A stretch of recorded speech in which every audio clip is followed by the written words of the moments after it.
Hello, everybody. Apologies for the delay.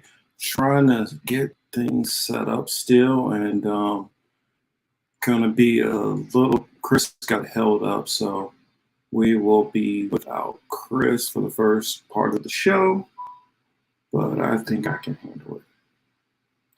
And I'm just gonna try to get this rock fan up and going before we start the show. Good Lord, I got a lot of links open. I do not need all these links. All right, how's everybody doing out there? Let's see. Now let's get over to the rock fan. And try to get this thing started.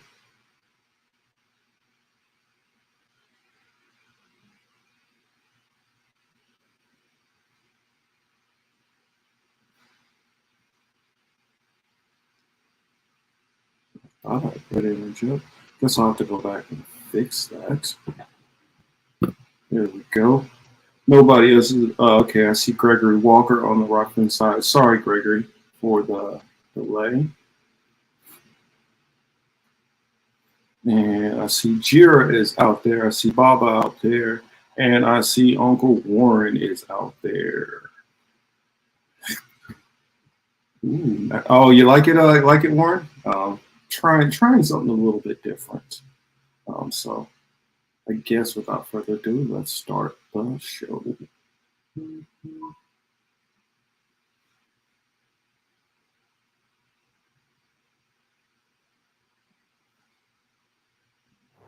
were here because you have a question. Really get down to understanding this political matrix. Out there, the stunt double.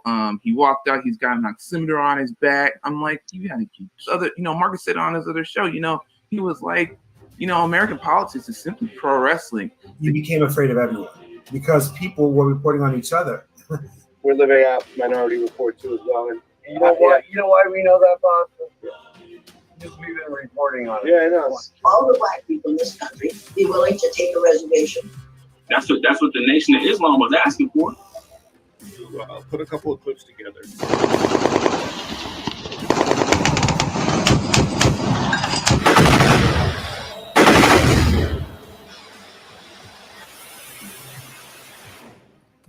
It's crazy to see how much Martin Luther King really began to look like, damn, man, Malcolm was fucking right.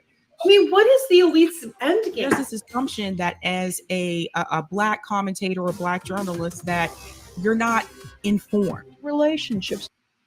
That's a skill we have to learn. It's even more kind of mind-blowing because we're supposed to be the multicultural space. Trying to drum up money to keep the war machine going so they can keep the donors happy. Yeah. Do the Chinese own part of that? This began a long time ago. Ukraine has had a neo-Nazi problem for decades. Proof of sanction, am I right? I don't know if domcopters will do it, but something's got to be able to save the world. From the private industry here. Like I say, people come on here, they can say stuff they don't normally say on their own shows, which is fine. Oh, it's McDonald's. Whoop-de-doo. Ooh. And their cholesterol is going to go down. Yeah, good. Look, we only exist because we have the biggest military, kid. In silencing a person like Julian Assange. Because it affects everybody. And today, last week, believe you me, because they know who you are. They watch. They got people that's going out there. They don't want you guys having the conversations that you're having on this show. Mm-hmm. So it affects the political matrix today.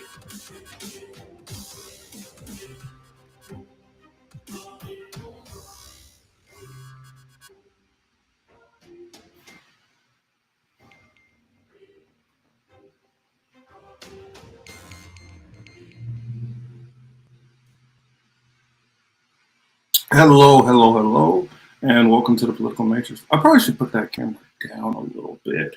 Give me 1 second. Let me adjust that camera. It's a little taller than I wanted it. I want everybody to feel like they're looking down on me. All right, and hopefully Chris makes it here safely. Had his tournament going on with his team down there in South Florida. So, all right, is that a little better? A little bit better. Get my background straight. There we go. All right. Now we're almost looking at good stuff.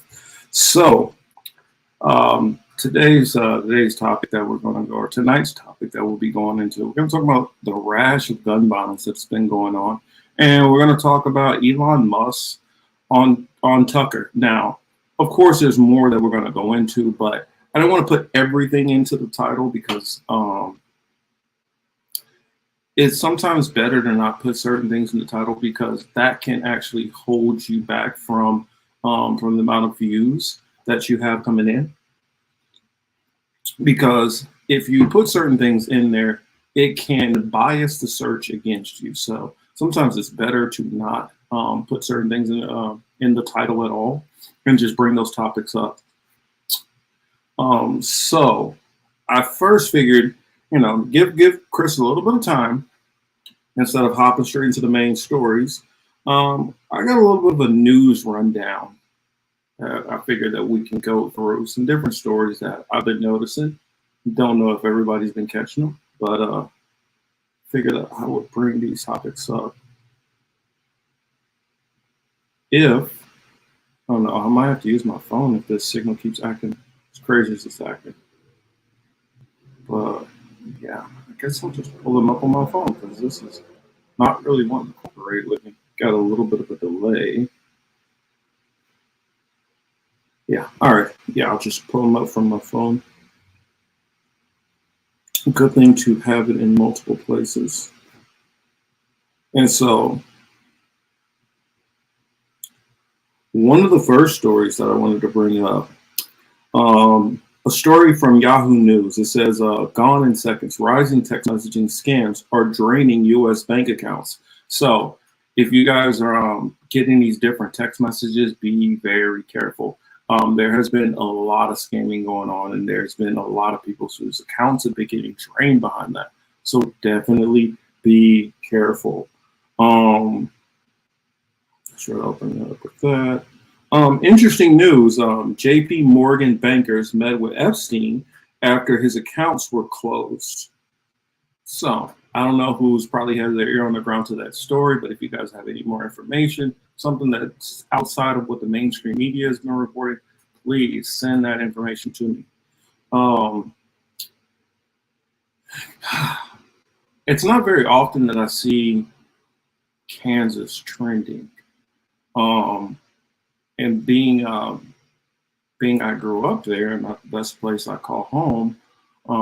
Granted, I live in LA now, but that's home to me. A lot of family there, schools, a lot of experience, and spent at least half of my life living there. There has been a lot of laws. I guess the governor for her inaugural second term, she is nixing a lot of abortion stuff that was put in through the Republican House, anti-diversity issues. Mostly a lot of this stuff has to do with a lot of the trans issues. So let's go into it. I'll read a little bit of that article for you all. It says, Kansas Governor Laura Kelly gives her inaugural address at the start of her second term Monday, January 9th, 2023, outside the State House. Well, I guess that's the picture. Sorry.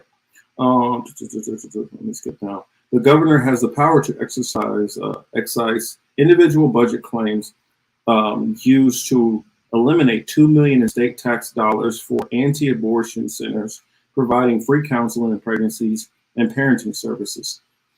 She previously vetoed 2 bills that would enact anti-abortion policies despite a decisive statewide vote in August 2022 affirming abortion rights. Kelly vetoed a budget provision that would have prevented state universities from using diversity, equity, basically CRT stuff, inclusion principles in their hiring.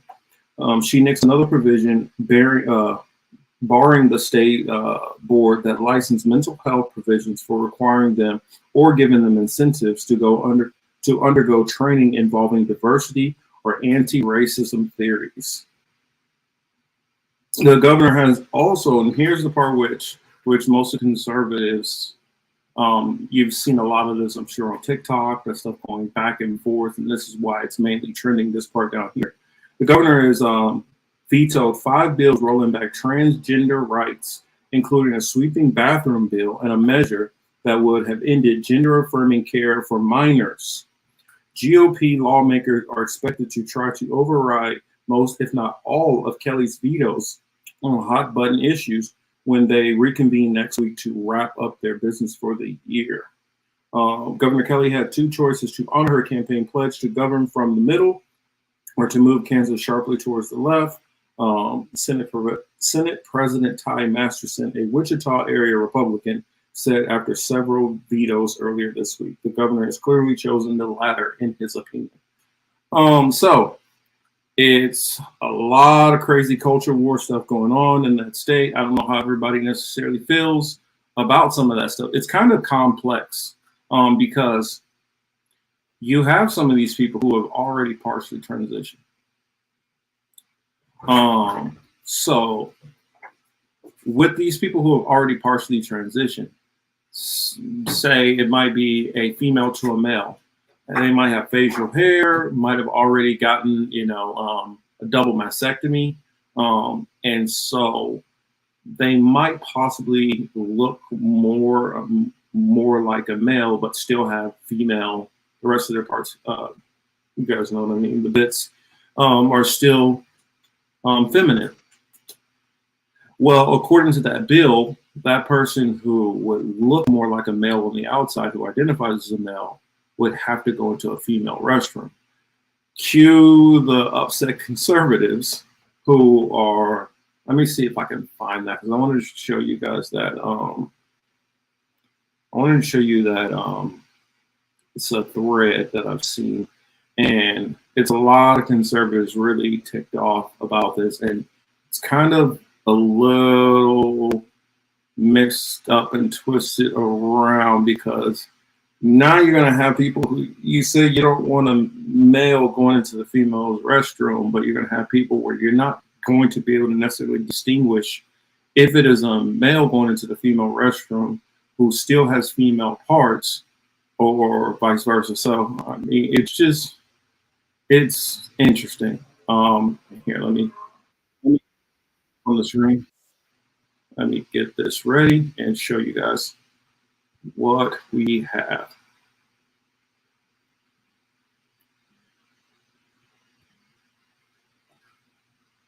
Me, typically, I prefer to stay out of a lot of this culture war crap, but it's, especially since I feel like Elon's taken over, this has been predominantly what's being tossed into my feeds. So here it is. Don't get to say anything when this face walks into a woman's restroom. Why does a man with facial hair and rainbow glasses want to get in the female's bathroom so good? Oh yeah, we will. I'm sure a lot will be said by a lot of people. Okay, I'm genuinely confused. And he sees you walk in behind his female child or his wife. If I see you walk into a woman's restroom behind any woman, let alone one of my girls, I'm going to identify as a major problem for you. You ever decide you want to walk into a restroom behind one of my kids, you ain't got to worry about me saying a damn thing. Walk into a woman's restroom with me and my daughter in there, and I promise you will find out that I can remove teeth faster than any dentist. Beep says big dog. If I see you walk into a woman's restroom while my daughter's in there or my wife's in there, I will proceed to follow you in there and beat your face off the fucking urinal. The same thing when this fist meets your face. Because if you walk into a bathroom with my daughters, I'm going to walk in right behind you. Have a nice day. I guess you're safe in Kansas. Don't bring that stuff around here in Arkansas. We don't play them games. Stay your ass in Kansas. If you walk in on my wife or my daughter in the restroom, you ain't got to worry about me saying nothing. You know what I mean? So yeah, that's Stitch there. You said what? Buck Angel. DM me and remind me that, Baba, and I will definitely look into it. Jimmy says my bestie is a trans man who looks like a man, he went into the bathroom with me, conservatives would throw a fit.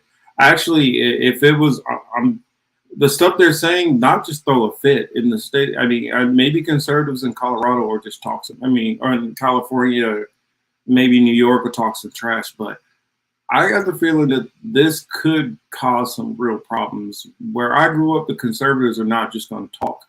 They're going to do actions because they have enough backing that they can do that stuff and feel like they can get away with it. So that is, you know, it's creating a very weird gray area that I don't understand what to do with. Thanks, Streets. Thank you, sir. Jira says troglodytic, I can't, troglodytic fascist. I don't know, I'm kind of tongue-tied that I can't really talk that well. But yeah, it's a confusing situation because now you're going to have people who can pass as a woman who still have male equipment down below. And those are the people who they have the concerns with, but those are the people who are going to be going to the bathrooms. And so I don't know. I just thought it was an interesting thing and wanted to bring it up because it's something a lot of conservatives are dealing with. I mean, as far as how I feel, I think it's just, they should probably start making more restrooms which are, I guess, non-binary, and then leave ones that are just strictly male and female, because especially in states like that, I get how people love to, well, this is how I see things. Well, we live in a country with over 330 million people. I would say, counting people who are not necessarily in the roles, we could say 340, 350 million people. The possibility of this being a possible life or death situation for some people is a very real thing. And with some of the stories we're going to talk about later on, I would say that that's probably not something we should be playing with, trying to more things that could cause more violence. But hey, I have no power. I'm just a passenger in this car, not running anything. So let's get on to the next story that I have in there. We'll figure I'll hit all my stories real quick before Chris hops in. Mayor de Blasio, during his presidential run, apparently he had some misgivings with the funds. He has just recently been fined for some accounting errors that he had with his campaign. So that's something that I just found pretty interesting. Baba says liberal media censor alleged bathroom rape of teen girl by boy Instagram. Yes, that's what I'm saying. This situation kind of needs to be kind of hashed out, because it's going to lead to some dangerous situations. You did have that situation where you had I get so confused. Let me see. Teen girl by boy in a skirt. Yeah, so the girl was raped. Oh, shoot, I guess that's right. Censorship's words I probably shouldn't say. Violated.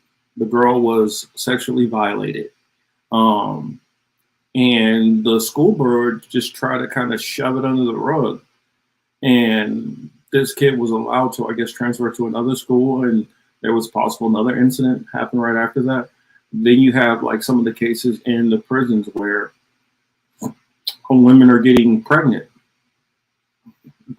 And so, I don't know, this is just a hot mess of a situation. And I will leave that to people who are really invested in this to guide this where it needs to go. I tell you guys, I focus more on the bigger picture, foreign policy, you know, maybe on the economic side, the culture war stuff.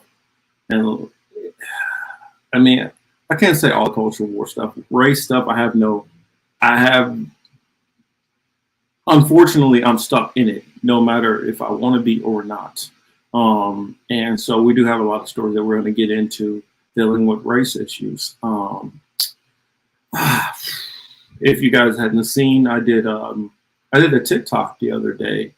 I was doing pretty good on there, where I talked about the Dr. Phil thing. Actually, I might just show it. I don't know. I'll see. If you guys want me to show it, it's only like, I think, 4 minutes long. Let me know, and I will pull it up and show it on here. And I just dropped my my Matt Walsh video that I was talking about. It is on the other channel, which I do need to remember to upload that onto Rockfin. Although I know Rockfin is kind of more right-leaning. And probably a lot of people disagree with that. Still, nonetheless, I'll put it up for people who might agree, or people who just might be interested in hearing the take from the other side. Yeah, why don't they just start making 3? Okay, I was just saying it. Yeah. Jimmy says that is a hard subject to talk about, especially when you want to make everyone feel that validated. Exactly. I have my different perspectives on it than probably people who are advocates on the trans rights side.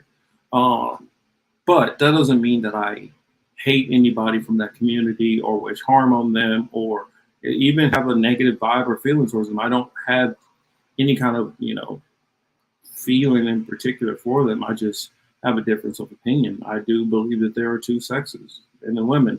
Now, you can say that you're transitioning, you identify now as male.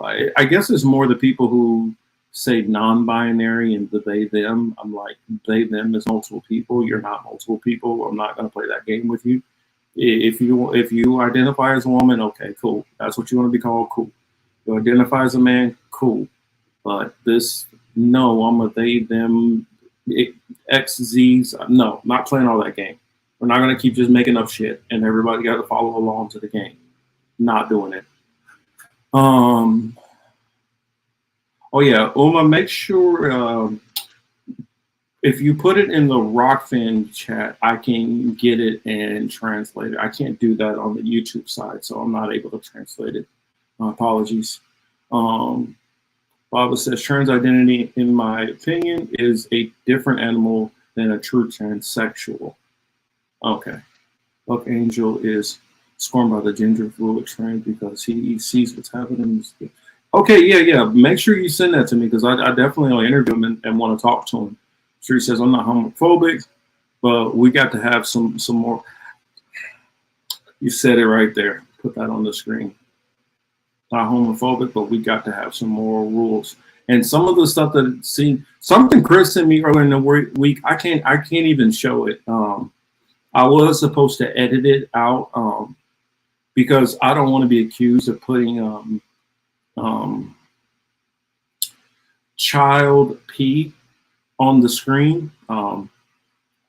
Switch the P out with P and rhyming with corn. He sent me something that was in a kid's library.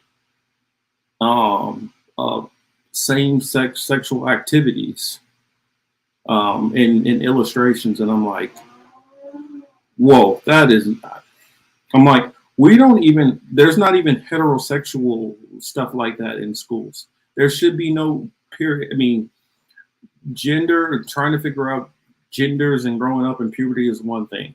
But when we're starting to go into teaching kids about sexual acts, teaching kids about,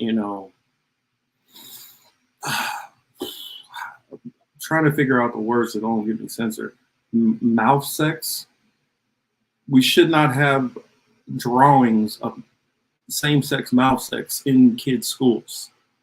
And that goes to what Streets was talking about, the moral issue. Why are we trying to push all that stuff on kids? And this isn't like, oh, this is high school or middle school. This is elementary school from what I'm hearing. So I'm like, this is just, some of this stuff is just getting way too ridiculous for me. Jimmy says, I tend to side more with the trans, but willing to be open to the other side too. I do see the craziness that happens on the trans side. Yeah, That's all we want to admit to that. There has to be some kind of boundary line somewhere with some of this stuff, because what's going to be the cutoff?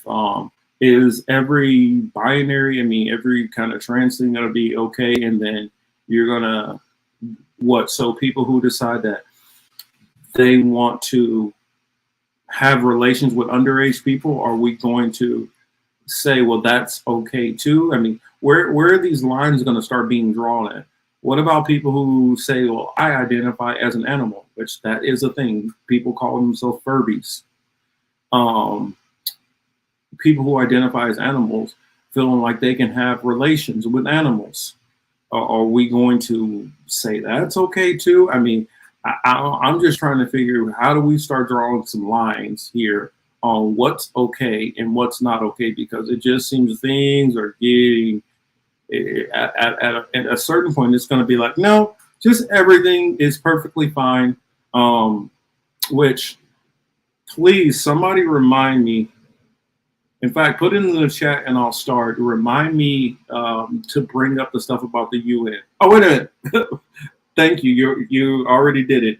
I'll put that there, and we're going to talk about that in a minute, about the UN, what they were talking about. Or actually, you know what? If it's acting right, I can get over there and pull it up now. We definitely need to talk about that. We definitely need to talk about that. Where is it? There it is. Okay, so let's put this on the screen.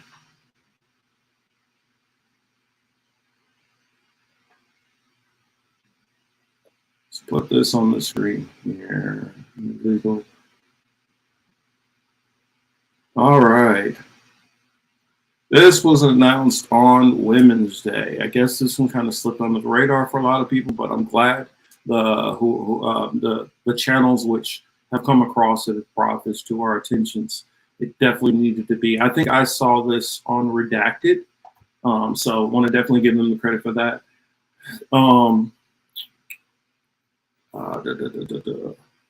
And oh yeah, the idea for the background change up, it definitely came from another channel. I do want to give them credit. I think it's what, David and Goliath or something.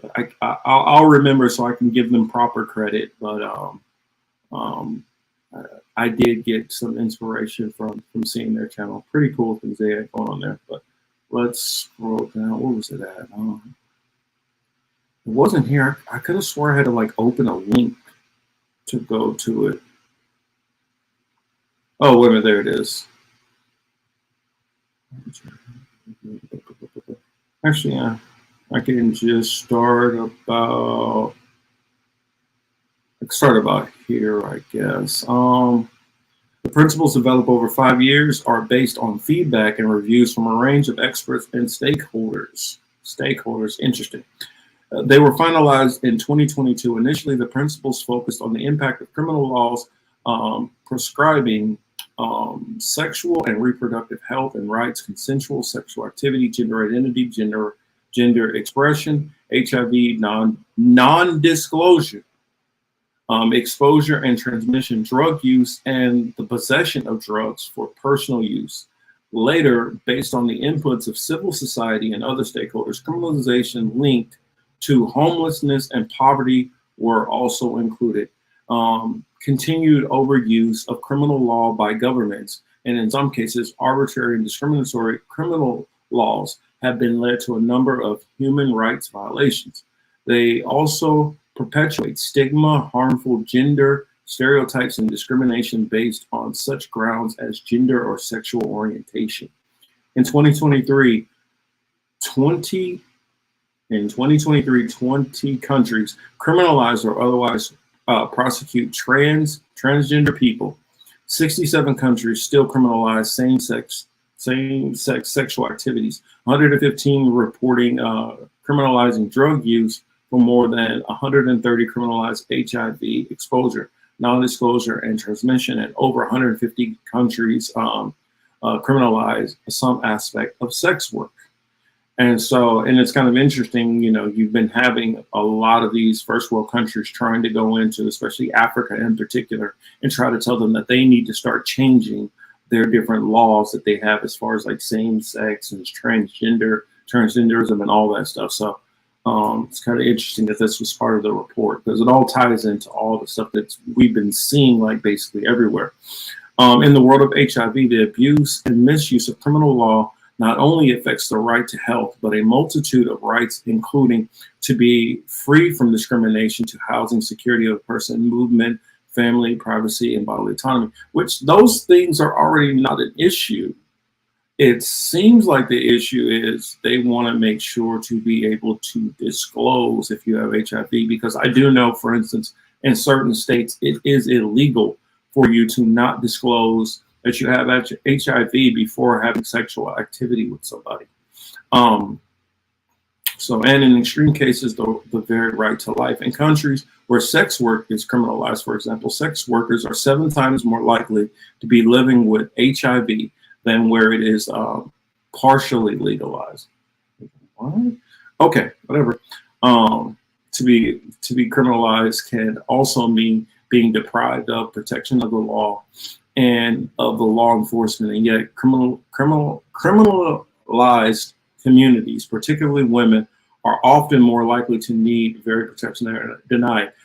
The reason why they're putting this little line in here is because I can't remember who asked me about this, but somebody asked me about this on one of the streams, and to my surprise, right after it, I found a study where it did break into how many people in the trans community, when they talk about these trans violence, how much of the time it's coming from somebody who's not disclosing their, I guess, what do we want to say it, that their gender or their sex at birth. Basically, maybe they were born male and then they transitioned to female and they did not tell that person. That's where a surprising amount of this violence is coming from, which it's made to seem like people are just randomly walking around looking for transgenders to attack them. Not that it's somebody who they're having some kind of ongoing relationship with or somebody who they've had some kind of sexual interaction with. That's being left out of it. Let me skim down a little bit because there's a part where they're literally talking, or I think I might have read. So basically, a lot of this is, I think there was more to it. I'm trying to remember. Oh, there we go. This is what it was, the PDF here. So this is what they're proposing. The 8 Marx principles for a human rights-based approach to criminal law, proscribing conduct associated with sex, reproduction, drug use, HIV, homelessness, and poverty.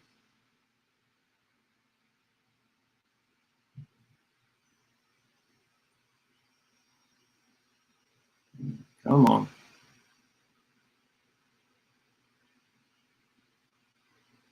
All right, here we go. The principles are based on general principles of criminal law and international human rights law and standards. They seek to offer clear, accessible, and workable legal framework, as well as practical legal guidance on applying the criminal law to conduct associated with the various things that we've already talked about. Where is it at? Where's it at? But it was a part in here. I'm trying to remember. Let's skip down some more.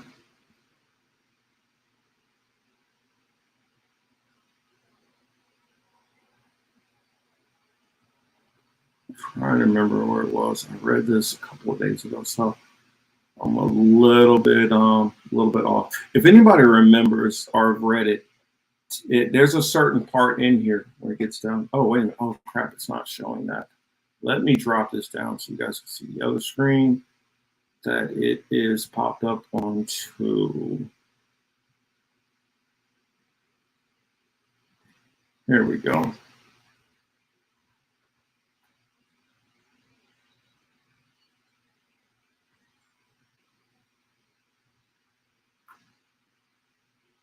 So let's scroll down a little bit more. Come on, scroll with me.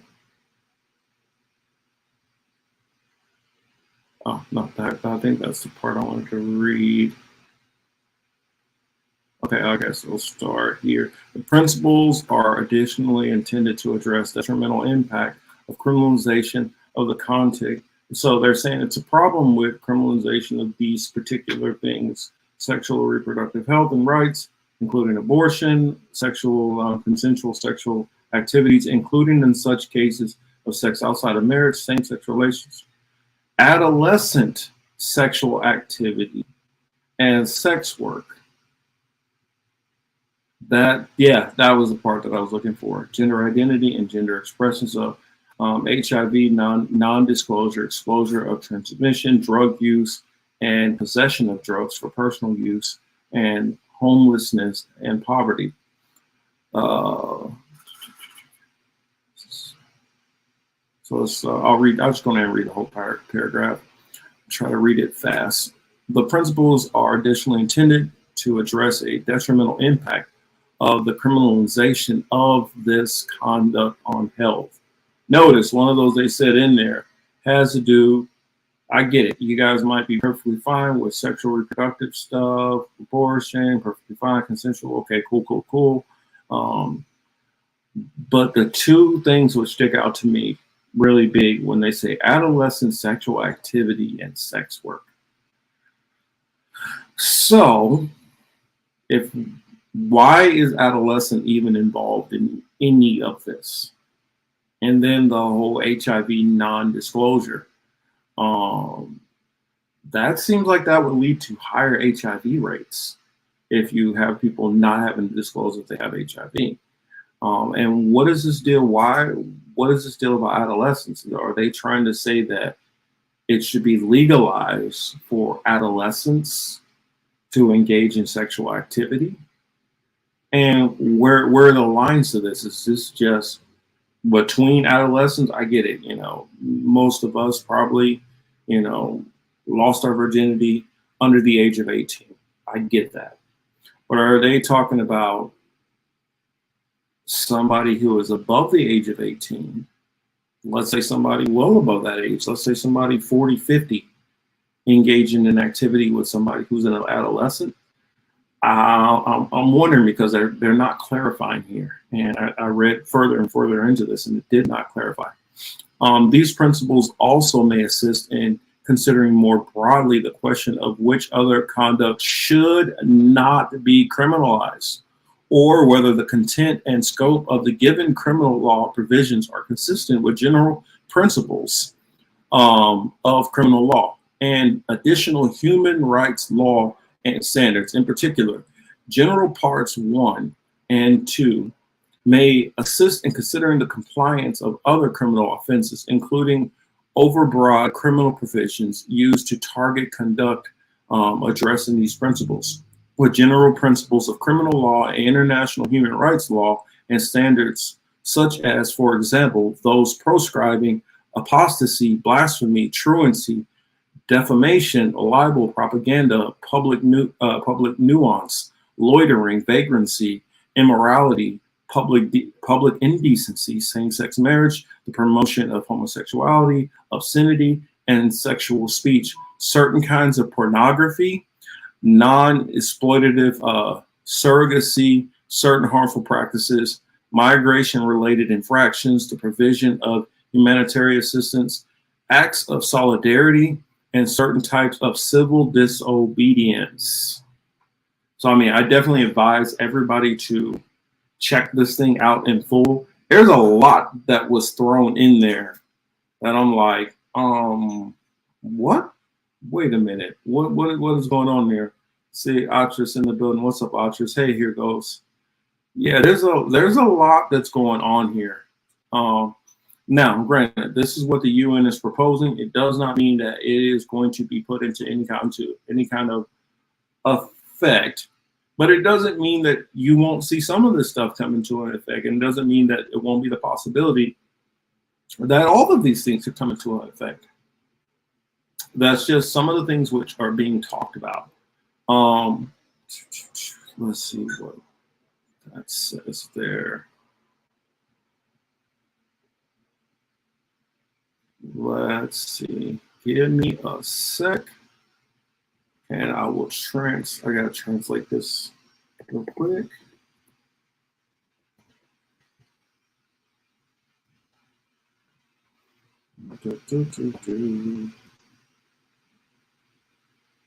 And so Uma says, from YouTube, it's sympathetic to restaurant operators in addition to the business that needs to be taken care of. There is also politics that must be careful not to lose face to both others and oneself.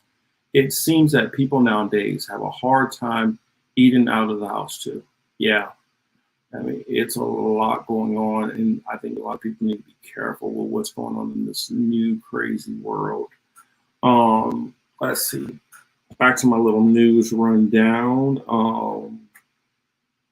Speaking of that age stuff, but Vermont's going the opposite direction. Vermont governor signs bill raising marriage age to 18. Before that was 16 to 17. Apparently, Alec Baldwin's charges have been dropped. And so that is my little rundown of news stories that I wanted to get into. Texas is leading innovation in solving homelessness. Austin has land under Fed control, which doesn't limit poetry homelessness as one way it fits all 3 Texas cities.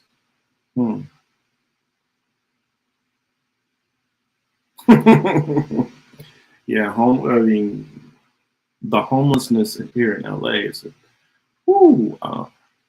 it's a whole nother ball game. Let's see what they're saying on the rock fins. Okay, cool. So we can get into, actually, I will send, let me send my TikTok story on over. I don't know, I'll let the audience. I want to respond to the viral clip of Dr. Phil with Dr. Let's see, let me send it to myself real quick.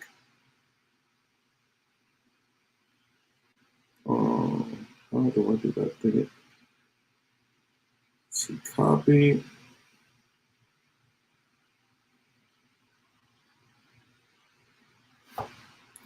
Okay, cool. Figure it's only a couple minutes long, so I figured I would toss it in there. I know most people have heard, I don't know if you guys heard it or not, but the whole Dr. Phil thing, right? Let me know who's heard the Dr. Phil thing. And I don't know. I might not have everybody with me on this one, which is perfectly fine. That is perfectly fine. But the whole Dr. Phil issue that's been going on. So let's put that on the screen real quick.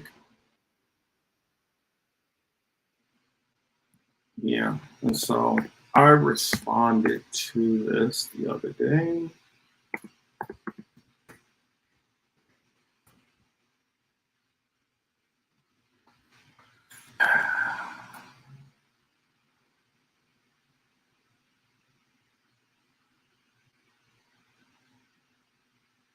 Trying to find a shorter one. Where is it?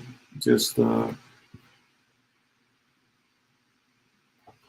Dr. Darity.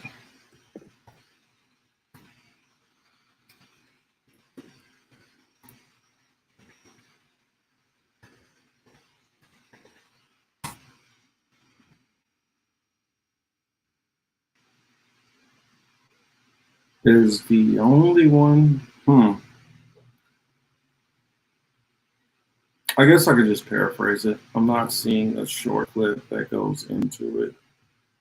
I'm mostly just seeing a much longer one. Well, anyway, oh, that's right. I do have it from mine. I can read off what he at least said. Okay, so Dr. Phil says it would be an absolute disaster after Duke University professor calls for 14 trillion reparations program for Black Americans.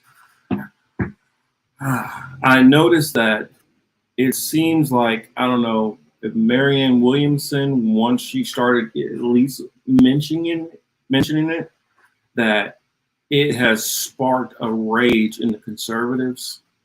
And they are all like, I don't know, maybe they sent a group email that they are all on this.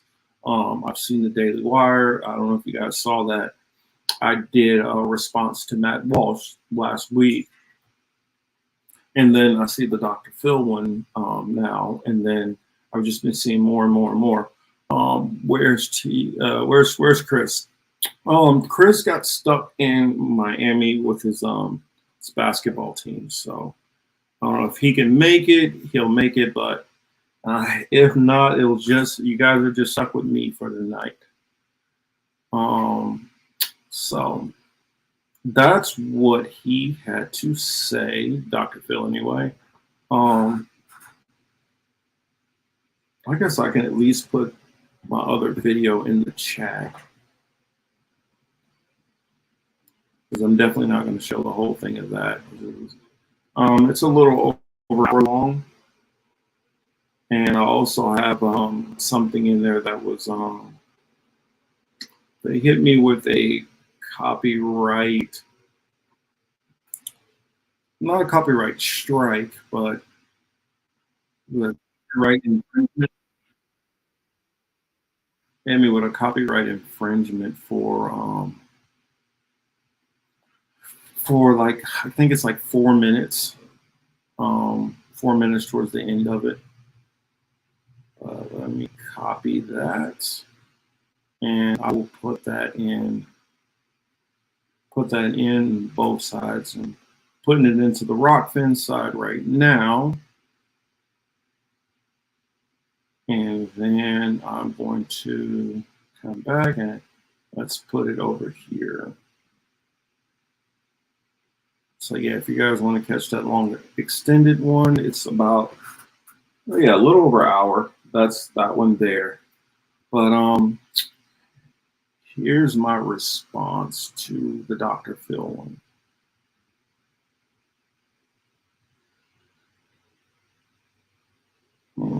Where's that?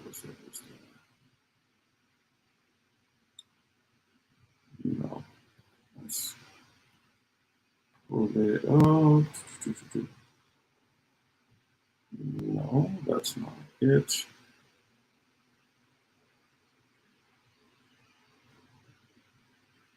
Why am I only seeing this one?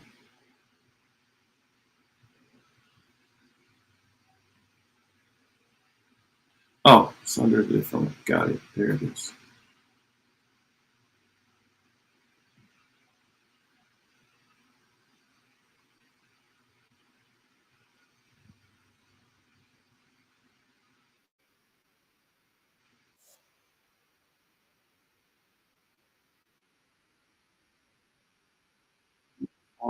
Again. So let's put it on the screen. And oh yeah, please go over to my my TikTok. I am going to start doing more little shorts over there. But this is my first one that I've done in a while. So these were my thoughts on it. I want to respond to the viral clip of Dr. Phil with Dr. Sandy Darity that's been going around. Dr. Sandy Darity talked about a 14 trillion estimate for Black descendants of slavery here in America. And Dr. Phil retorted with, that would be a disaster. For one, it is a debt that's owed. It's not something that Black people just came up with. It's something that stems back from the 40 acres and a mule, which the government actually promised to free descendants of slavery. So for one, it is a debt owed, not something that we're just saying it's a debt owed. The government literally said it was going to do that, so therefore making it a debt that is still owed. The whole statement or talking point of, oh, well, it was long ago. It's not like people have not been trying to get this money or wanted to get this money. It's because of the racism in this system and in this government that they decided that they were not going to pay this money. If we just put the 40 acres and a mule aside alone and look at this as a labor dispute, which it would be if you were forcing somebody to work for free and literally made trillions of dollars off of those people, a debt is owed already. And the debt would be owed to, if not them, because they're not around, it would pass down.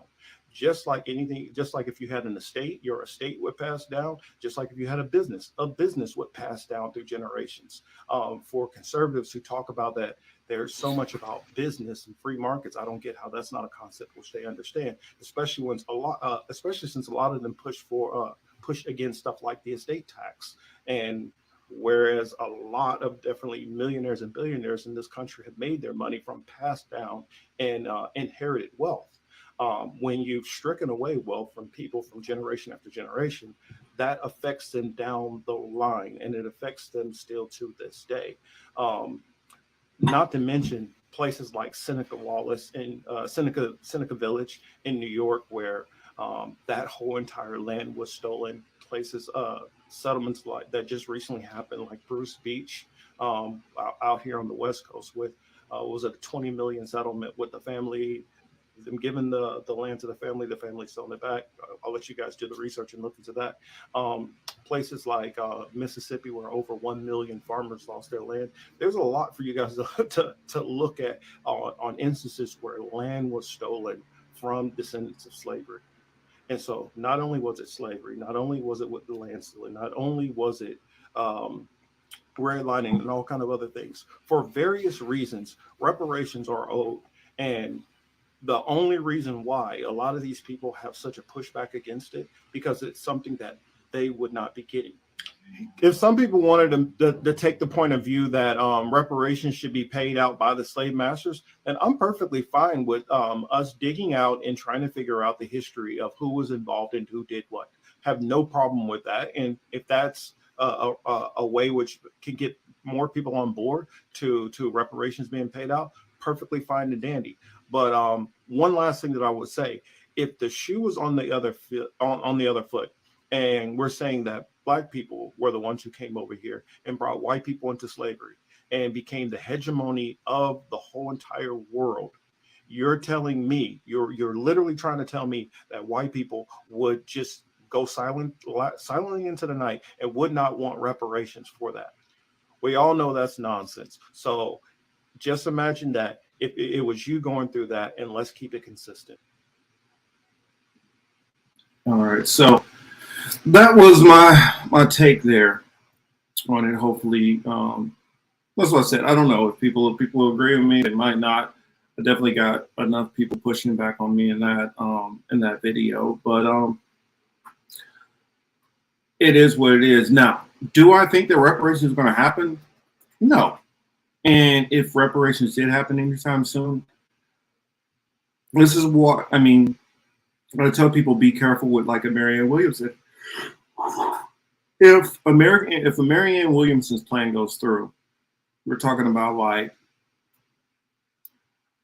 what our ancestors contributed to this nation being cut down to basically what? Sorry. Our ancestors, the trillions of dollars which they put into this nation, the death, all of the different things that we've had to go through as a people would all be relegated to like a $2,000 check. I mean, granted, I mean the people who were the descendants or survivors of the Holocaust got more than that. And some of them, their descendants after them, are getting those checks still for something that they didn't live through. So I mean, I just think it's kind of, well, for one, it's not a fair comparison. We're talking about centuries versus 6 years. Sorry about that. Guess the police are out on a Saturday night. Baba says, yep, a great video that explains the Head Start inequality shows it is to my family and friends how they recommend. I will leave the link called the Unequal Opportunity Race. Yeah, I will definitely check that out. So let's go on to our next unpleasant story. So I figure I'll get the unpleasant stuff out of the way first, and then we can come back to some more of we can come back to another issue that's not as pressing, but something that we do need to talk about. Of course, with Elon Musk. Why didn't save that in here? I have this ready, but I think that Hill talked about it the other day and did a good job. So I want to find their video they said. Okay, where's that? Where's it at? Bear with me.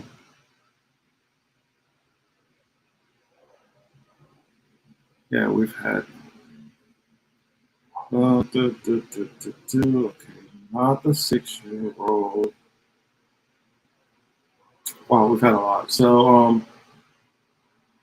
I guess I will just start with the first one, which we all know about the Ralph Yarl.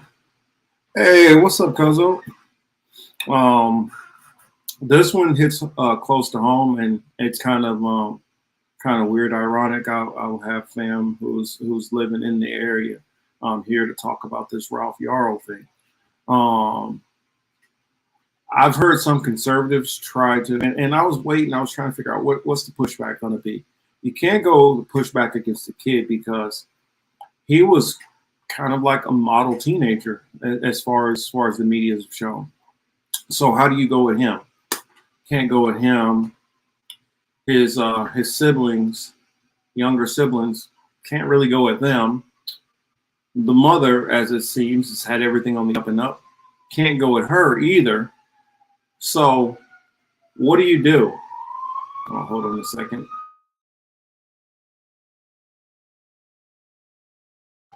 Okay, cool.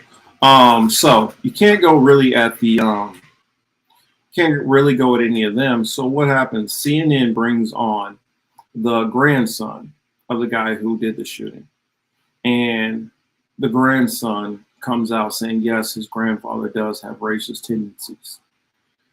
And what the conservatives do is, okay, well, we'll demonize the grandson because apparently he, on his social media, he says he hails Satan and that he's part of the whole transgender community and or part of the agenda. I don't really know. But basically demonize that person because you don't have anybody else to demonize. And every time we have one of these shootings, what always happens is they find some way to look back. Oh, well, this kid, he got kicked out of school for smoking weed, 2 years ago.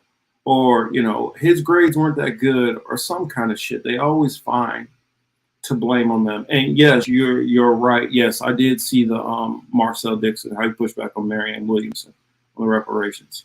And just to hit that real quick, Marianne Williamson is a good reason why I would, just her reactions alone should tell people, let her campaign fall to the waste bins of history. Let her just kind of flail around out there. And for those people who are going to be duped into following her and send their money, fine. You guys know better. You guys should have learned by Bernie twice in a row. But if you guys want to go out there and throw away your money into Marianne Williamson, then hey, ain't nobody feeling sorry for you at this point. It says they're saying white girl was shot, she was lost her. Yeah, I was gonna bring up that story also. The reason why I brought up the Ralph Yarl situation first is because that's the one obviously that's got the most attention. That's the only one that everybody's talked about. And that one has a clear racial lens.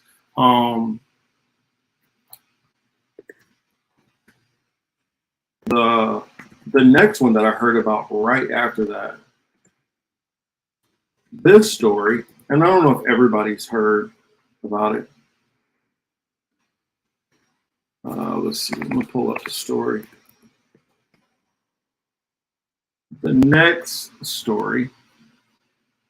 This girl. I mean, I'm not saying this girl sadly lost her life. And I want people to know that yes, I'm paying attention to. I can be able to pay attention to this racial issue, keep that in context, but also pay attention to these other issues, which I'm not saying they're all together, but I'm saying that I'm seeing a trend of things that are going on right now. I'm not saying they're even related. I'm just saying I'm seeing something. So just walk with me for a moment. A 21-year-old woman was shot and killed Saturday after she and 3 others accidentally turned into the wrong driveway while looking for a friend's house in rural upstate New York, authorities said. Yes, this story happened right after. I wonder why they just keep saying a woman and nobody's saying her name. They should at least just say the poor girl's name. And that's, my fault. I wanted to make sure to be able to know her name so I could mention it, give all these victims, the respect that they deserve. Where does it say?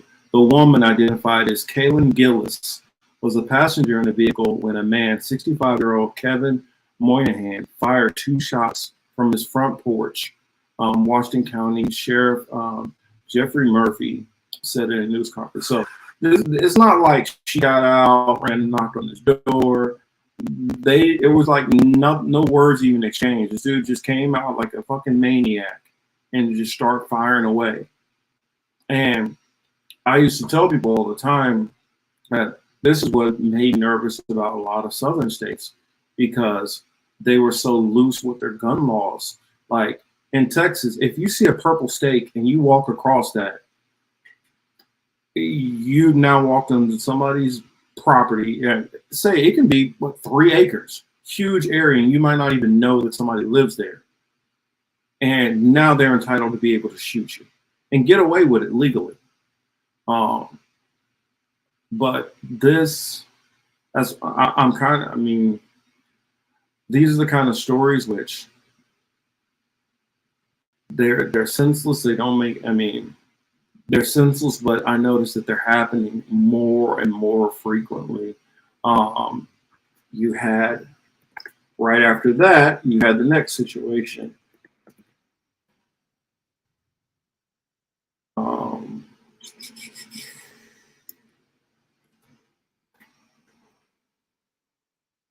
The next situation that you had.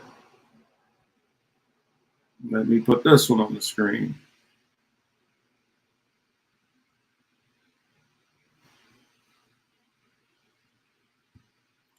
Next situation.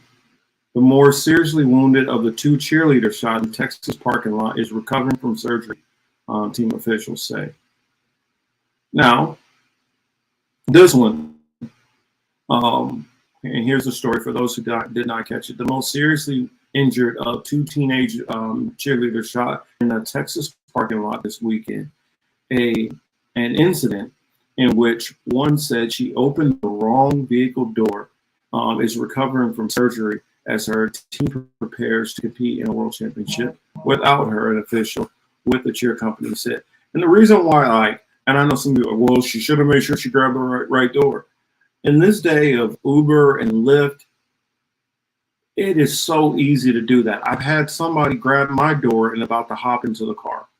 It happens. And I've walked to the wrong door before. Didn't grab the handle, but in this day and age, that could have easily got somebody shot. How many of us have driven into the wrong driveway?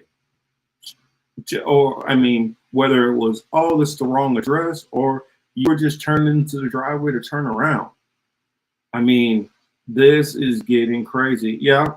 And yeah, Bob, and the other one. Then you had the other story with the guy, I believe he's was a North Carolina man.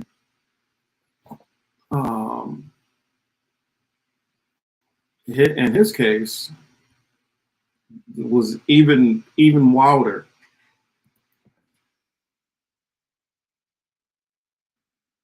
This guy right here, I don't know what was going on, what kind of demons this dude is dealing with on the inside. But, oh, sorry, didn't click it. NC man, North Carolina man, accused of shooting a 6-year-old and her parents was arrested. He didn't shoot the 6-year-old, but it grazed her, as you guys can see right here. A couple of inches over to the left, and that bullet is in her face. Apparently the father had gotten shot, and I believe the mother. Here's a story. North Carolina man accused of shooting 6-year-old and her parents after a ball rolled into his yard has been arrested in Florida following a 2-day manhunt. Robert Louis Singletary, 24.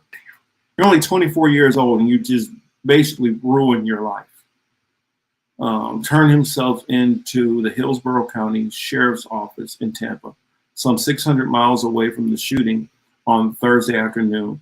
Gaston County Police said Hillsborough County arrest records confirm that Singletary is being held on a fugitive warrant with no bond.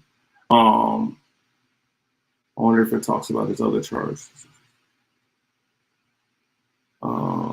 Singletary did not have identification on him, but the local authorities were eventually able to confirm his identity and notify North Carolina police that he was in custody. He is scheduled to appear in Florida court on Friday regarding his extradition, so it would have been yesterday. North Carolina authorities charged Singletary with 4 counts of attempted first-degree murder. Yeah, you're about to be gone, you idiot. 1 count of possession of a firearm by a felon, and 2 counts of assault with a deadly weapon with intent to kill or inflicting serious injury.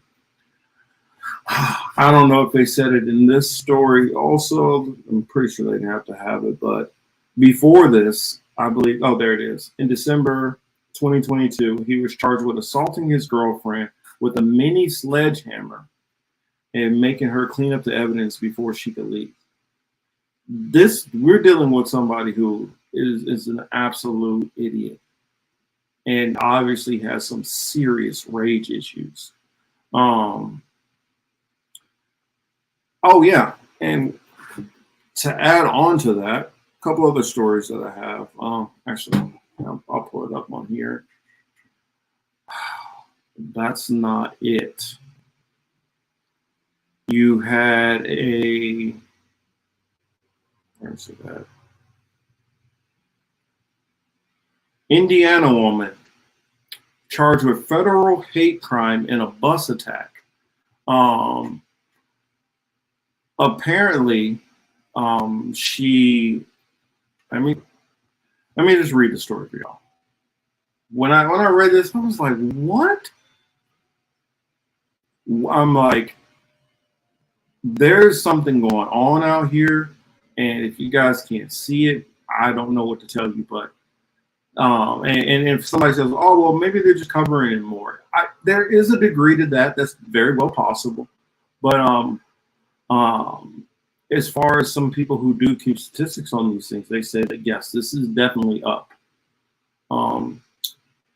Indiana woman charged with federal hate crime and bus attack. Look at her. She's smiling. There's no problem. A Southern Indiana woman now faces a federal hate charge in addition to attempted murder in the stabbing of an Indiana University student of Chinese descent on a public bus. Billy R. Davis, 56, of Bloomington, was indicted by federal grand jury in Evansville Thursday on a charge of willfully causing injuries to the victim due to her race and national origin. The Justice Department said her lawyer says she's mentally ill. They're saying she's mentally ill, but let's listen to this little part here. Davis, who is white, is accused of repeatedly stabbing the 18-year-old woman with a folding knife on January 11th as the victim from Carmel, Indiana, waited to get off the bus in downtown Bloomington. Citing court records, WRTV has reported that Davis told police she stabbed the woman multiple times in the head with a folding knife because it would be one less person to blow up our country.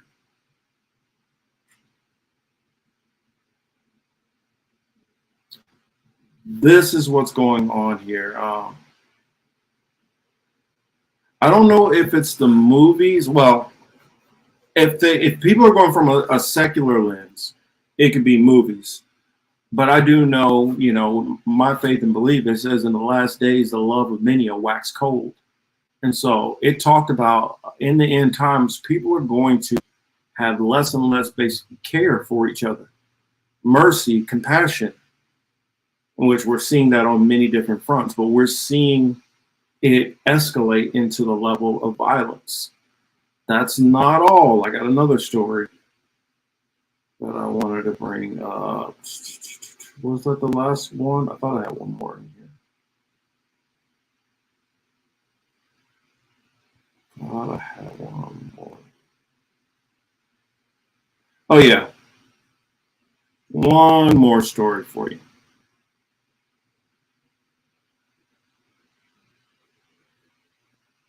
Oh, come on. All right, stop that one. Let's put this other one on the screen.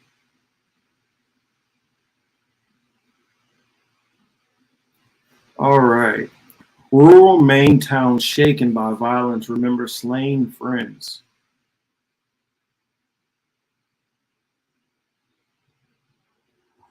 So let's skip down. Patty Ager was one of 4 people killed in a violent rampage that shook the calm Maine community. I couldn't believe it at first, said Arlene Couture, a fellow member of the group. We're going to miss her terribly. The shooting of 7 people brought a national spat of mass gunfire home to a rural community where violent crime is rare. In tiny Bowdoin, Maine, a town of rolling hills, sturdy farmhouses, and only one store. The property where the 4 were killed has drawn friends, family members, and neighbors to grieve. Police have charged Joseph Eaton, 34, with 4 counts of murder and have said there could be more charges coming. So I guess you guys can see why I said rash of gun violence. Even though one of the cases was not gun violence, one of the cases was a stabbing. All right, Warren, good to see you here, brother. I'll probably check in on you guys later on, and make sure once you guys hop off from here, go check out Extra Bulla over there. Him and Jimmy normally are doing what we call it, the late shift. So Street says that's why I'd be low key chilling all the way. Let these fools kill each other. Why do you think I stay home mostly? I stay home a lot to get away from this craziness, because people wonder why, especially like in lower income areas, that there's more violence. Some of that violence comes from stress, that you're worried about trying to keep a roof above your head, food. You got a lot of different things that are going on, and so people's fuses are shorter, and more things happen like that. I mean, I just hope that most of my friends, family, and loved ones can kind of avoid a lot of this stuff, but it seems like it's happening more and more and more. And so we do need to be definitely watching out for what's going on. I mean, I tell people, you're at the same time when we're seeing all this mass violence, we're seeing the right wing. Like it blows my mind how many right wingers love to talk about the Democratic Party is the party of the KKK. But yet, why do you guys behave like the KKK? If you guys say that this switch never happened, that there was never any kind of switch of Dixiecrats going to the Republican Party, why do you guys echo the same kind of crap that you would expect to hear out of the Dixiecrats? You guys literally are the descendants of those same people. And in fact, you live in the same area where the Dixiecrats had the power. The Dixiecrats had power in the South. Most of these guys were segregationists and racist. which you see, in my opinion, the Republican Party has been like, yo, I know that we've been trying to be on the low, but we need to remind y'all, we are racist. We do not like you. If you want to come over here and you want to buck dance and you want to step and fetch and you want to do what we say and be able to be a good little token for us and parrot the message we say, and we'll be cool with you. But if not, you're one of them bad ones and we don't like you. So that's my take on what I've been seeing with a lot of this stuff. And I'm not going to be surprised if eventually we start seeing more of this where it becomes more of a racial tone to some of this stuff. Oh, shoot. Got a couple over here. I see Dick is hopped in. What was that? Whoa. Let me hop in. Whoa. Back up. I missed a couple of comments here. Yes, I do agree. There is a rash of train and highway wrecks. It is almost like our transportation secretary was Rhodes Scholar. And that's a good one. Yeah, well, I say all of that's happening, and I think all of those things lend to a lot of stuff that I'm talking about. We're seeing more violence. We're seeing more structural issues that are going on.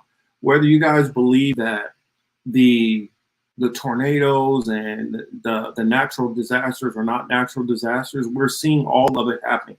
And we're seeing us being put on a war footing.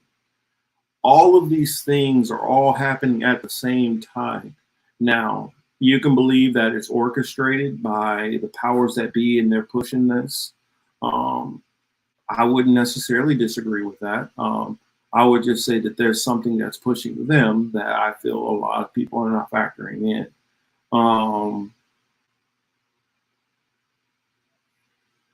Yeah, there's no love. Definitely. Yeah, Dick, there is no love for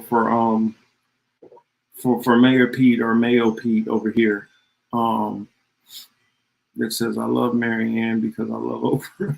You're just Archers, you got a new comedian coming in here who's trying to take your job. It says, I love Marianne. She's not asking for a donation. People will just have her on their shows, the political matrix. She'll schedule Marianne interviews. She's not very comfortable with black men, but she's I think she'll come on. Let's see, Dick. I asked this to the audience, and they're like kind of against it. I'm like, I'll bring her on here. I'll ask her the questions, and I'll ask her the questions. I already know she's gonna probably get a nasty attitude with me on some of the stuff. That's what I expect from watching her reaction. Even when people are asking her, I feel like normal questions. I feel she's very, very confrontational. So I know dealing with a Marianne Williamson, you'd have to kind of deal with her with kid gloves because she seems so ready to snap on anybody at any moment. Street talks. I don't know what's going on there. All right, I think I'm about caught back up with most of those. Okay, cool. Oh yeah, I did not talk about RFK Jr. in the chat. What do you guys think about RFK Jr. and like his candidacy? I think that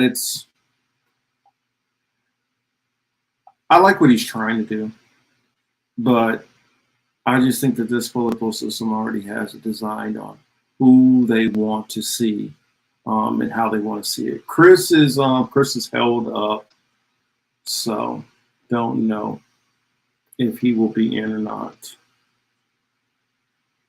But we're gonna still do the show anyway.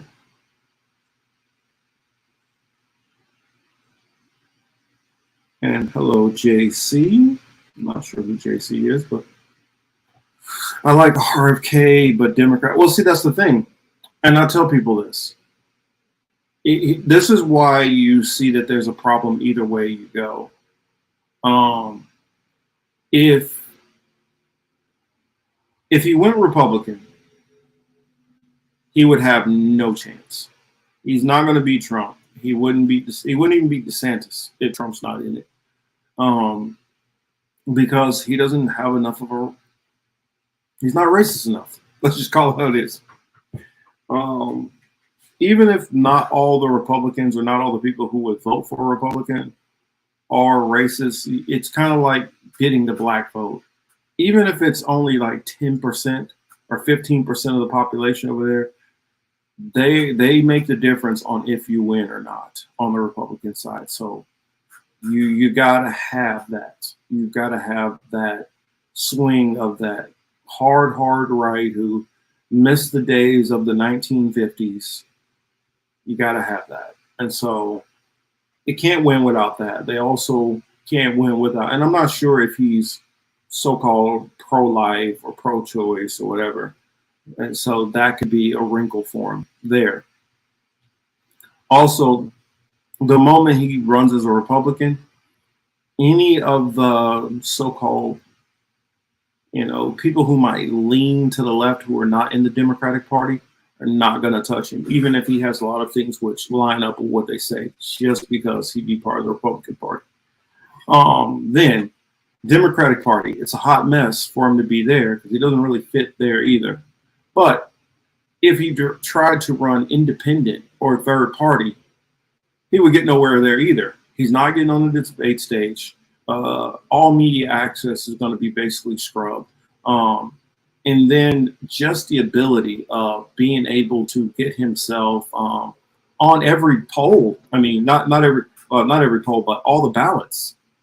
You know how hard it is as an independent to get yourself on all 50 states ballots? I mean, the Green Party, I think, is on 48 or 49. They might have hit 50 now. But even then, there's certain kind of laws that make it tough depending on certain states. And all it would take is for you to run in. Well, here's another thing. When you get to California, you need a lot of money for the media market. If you don't get media out here in California, they're not going to hear about you. And a lot of people out here in California are so tied up in their day-to-day that they're not going to do a lot of searching to find out about you if you're not already an established name. And out here, anybody who kind of even leans left sees RFK as an anti-vaxxer right-winger who's pretending to be a Democrat. And you would need a lot of media access to get over that. So the whole independent lane, I don't see how. I think that they have done so much work against stopping an independent or a third party for the past 20 years or so that there's so many embedded traps for any independent to get over. I mean, I think after, what was his name, Ross Perot. After Ross Perot, they're like, oh, hell no. We're not letting another independent screw things up like this again. So whether it's, and I'm sorry, I'm about to rain on a couple of parades out there. Your People's Party, or you want to set up whatever new party you got, they have already done everything they can to make sure that you are not going to get over 5%.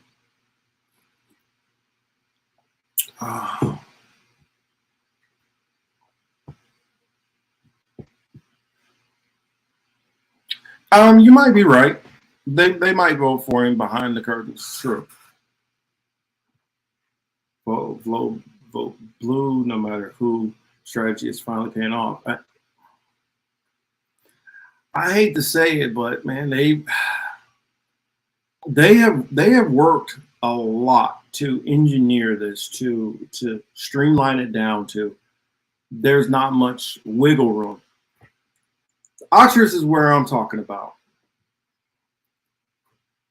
I say everybody start picking their country of destination and start looking. I mean, this system is moved to where U.S. has no. But that's even more what I'm talking about. That's even more what I'm talking about. My mindset is I'm not going to say, because I would rather get myself there safely and not have obstructions. first before I would, say that. But man, I just see that it would be an issue. What did you say here, Chris? You said Jimmy Dore was reviewing some polls that showed that a considerable number of Dems will vote for RFK Jr. Yeah, but I can't say nothing about the polls, can I? Let's just say, yeah, because we just saw what happened with the whole Davidian lawsuit. Not about to say nothing about the polls. The polls are perfectly, yeah, they're all legit. There's nothing to see here.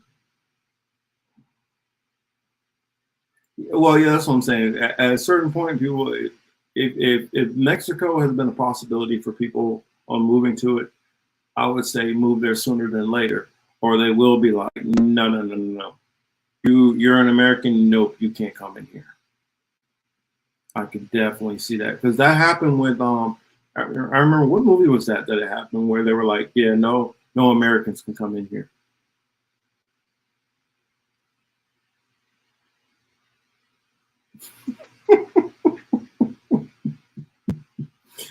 Oh my goodness.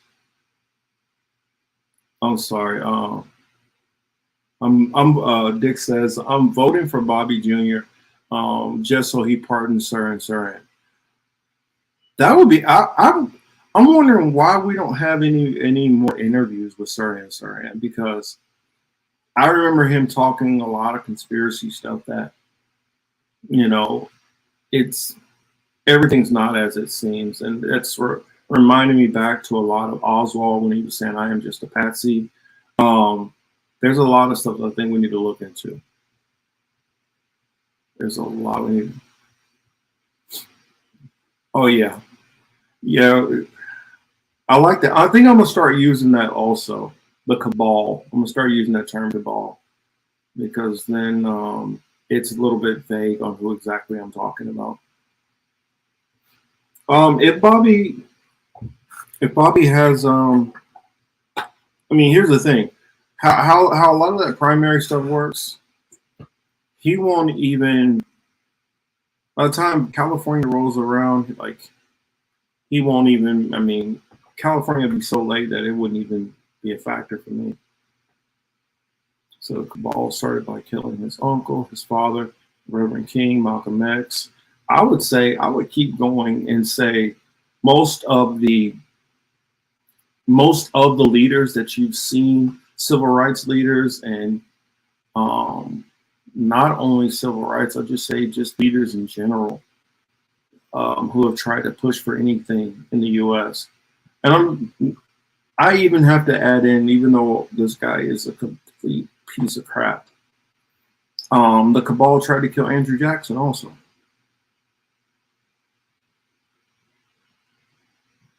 Yeah, true. Mexican presidents are typically owned by the U.S., but with the BRICS stuff, it could be a possibility, JC, that there could be a division and an out there, but small.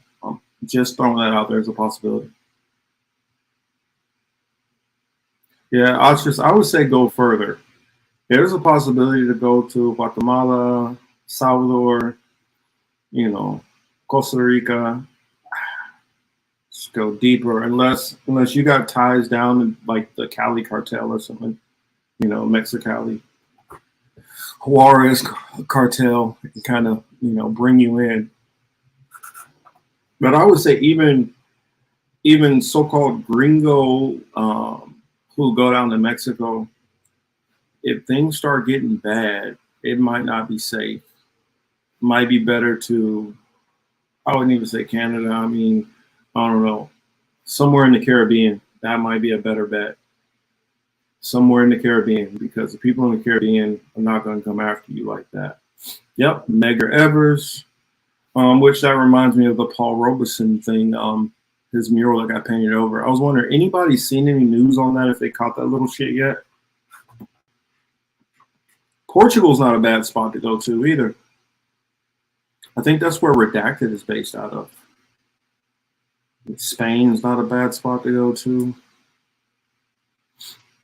I could see a possibility where Italy starts breaking with NATO. I could see a possibility where France starts breaking with NATO. I mean, there's countries. I would say for me, my interest would be looking more at Caribbean, the South America, or somewhere in Africa. So, yeah, basically half of the world is opened up to me. Places where they're not in Western direct control, and there's a far less possibility of dealing with living through a nuclear winter. Those are the countries which I would say be careful. Those countries where I would be looking at. But yeah, don't go to Switzerland. I'd say, you know, Switzerland and these ones who are getting all hyped up to join NATO, stay the hell away from all of them. Oh, JC, oh, first time tuning in. Well, I'm glad you tuned in. This is kind of what we do. I mean, kind of mix it up a little bit. I don't have my co-host with me. Found out through Reed Coverdale. Reed's a good guy. I like Reed. One of these times I want to have Reed on the live show so he can react to some of these topics. Oh yeah, I guess my next subject to get onto. Elon went on to Tucker the other day, and he said some stuff that we've heard before. True. But I think it's a little bit more urgent, especially the calls with the whole AI stuff. It's a little bit more urgent right now because there has been more application of the AI. You have more and more with this, with the whole CBDC stuff. I'm telling everybody, pay attention to this. How they like to do things, you know, turn up the pressure just a little bit and let us deal with it. I mean, actually, and a good reference, somebody said even better. I was listening to Dr. Claude Anderson, and Dr. Claude Anderson was saying that, you know, just how people are in general. You know, say you have a bad toothache, say your eye is bothering you, your leg is bothering you. Typically, what people will do is, if they can tolerate it, they'll keep going and they'll keep dealing with it. But it takes for people to actually be uncomfortable. It takes for that eye to get so bad that you're in excruciating pain, that leg is so bad that now you can't work. It takes a lot of times for us to be pushed out of that comfort zone to force us to do something different.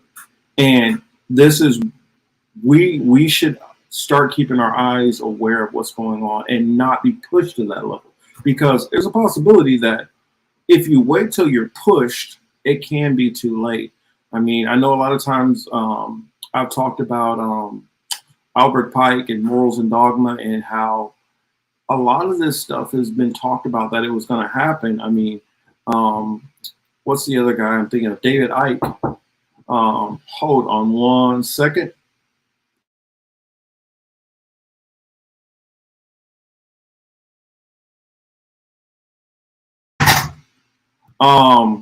David Icke. Oh, what'd you say, Archers? Is it gonna be along West Coast or only stream? Not sure. Can you clarify that, sir, for me? No, it probably won't be a super long. If you're saying if I'm gonna stream long, then I probably not. I'm normally able to hit all my points, hit most of my points, and most of the stories that I have in mind, I might expound on them and go into it deeper and answer more questions and comments and kind of get this whole discussion and dialogue going a little bit more.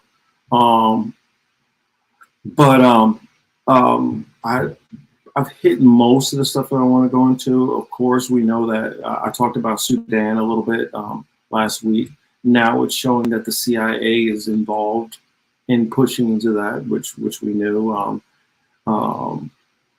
But back onto, I don't know, my mind jumping all over the place. That and the feds and so many of these things I see correlations with. But when we're talking about the whole Elon Musk thing, Elon Musk talked about how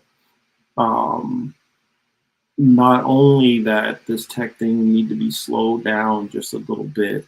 And I guess he said that he was trying to kind of take over Twitter so that he could kind of manage and control some of these things a bit. I know that we look at Elon Musk and we start thinking brain chip and all this stuff like that, and start thinking of Starlink and all these other tech things that he's involved in. According to him, he claims that this is to slow things down a little bit. I don't really buy that. I think that this is probably a case of him saying, this is kind of a way of somebody saying I kind of maybe went a little too far and trying to clean it up a little bit. I do think the AI, I've always thought it was a dangerous thing. I mean, I don't know, maybe it was too many of those movies in the 80s that I saw that messed me up early. Or maybe it's not even 80s. Well, Terminator's 80s. The first one anyway. But movie, I guess we can say 80s and 90s.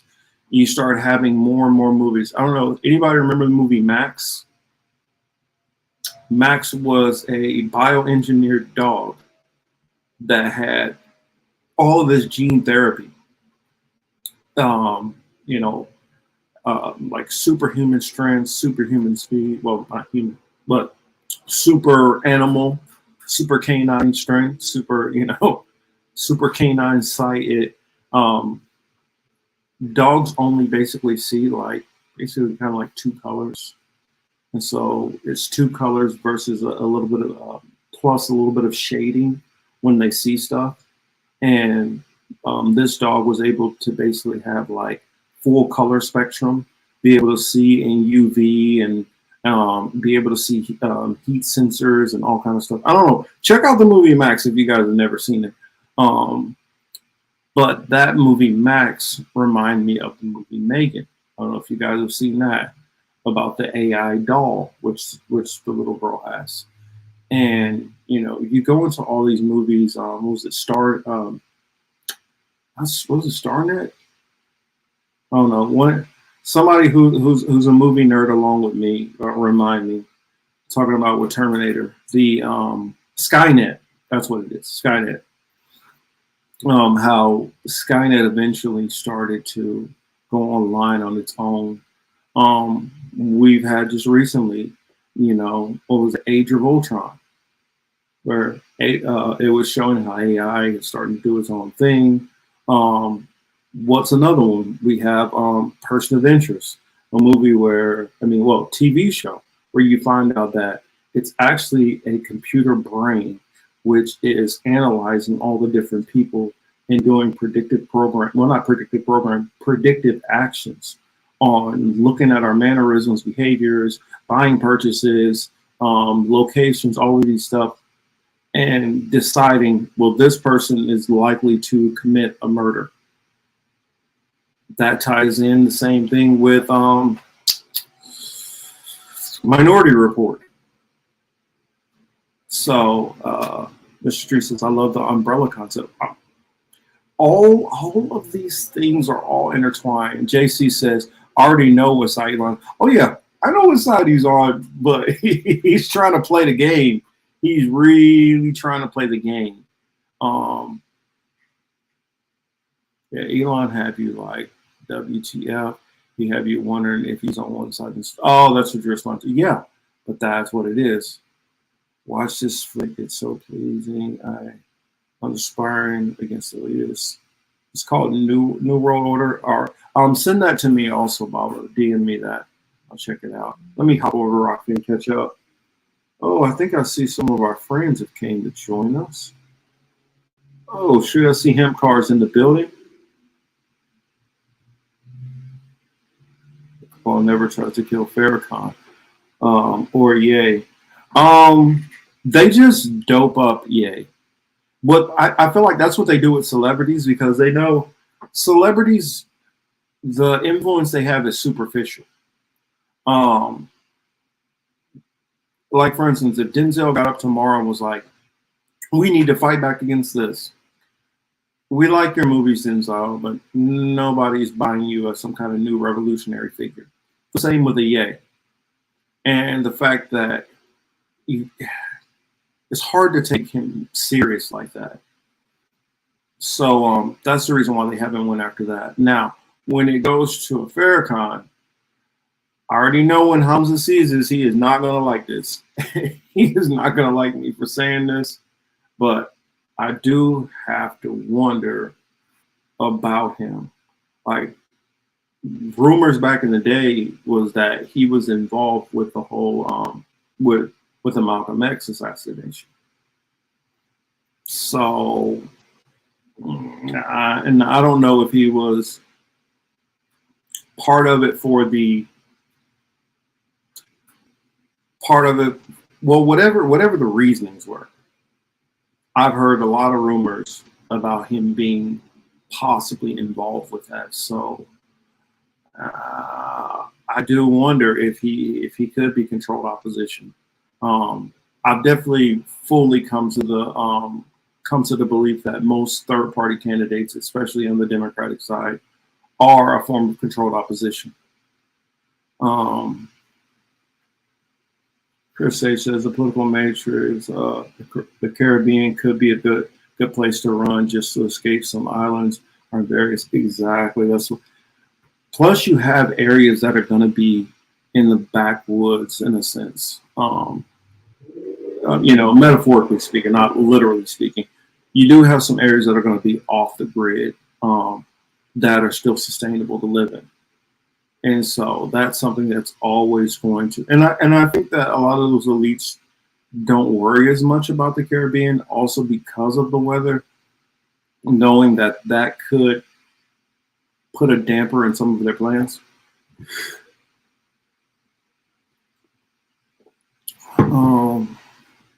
But yeah, that's right. What else did Elon talk about? Oh, something that a lot of us already know. And I mean, I know this, but at the same time, it reminds me that maybe I should just be a little bit more careful with some of the stuff I say, especially in DMs.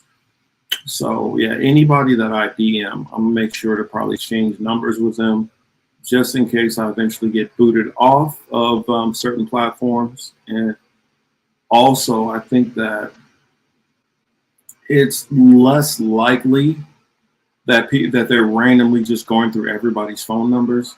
It's a lot more likely that they see your post or tweets and decide, this person here, we need to check to see what they're talking about in their DMs. But yes, the previous administration, Twitter was going through, I'm not gonna say they were going through.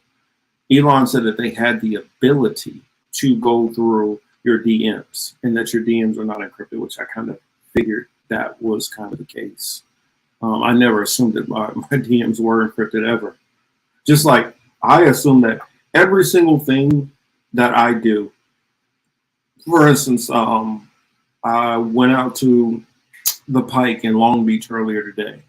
I assume that they already know that I went there, how long I was there, places walked around.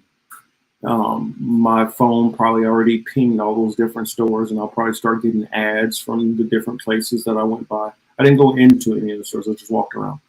I already know that more than likely they know some of the so-called conspiracies that I believe in.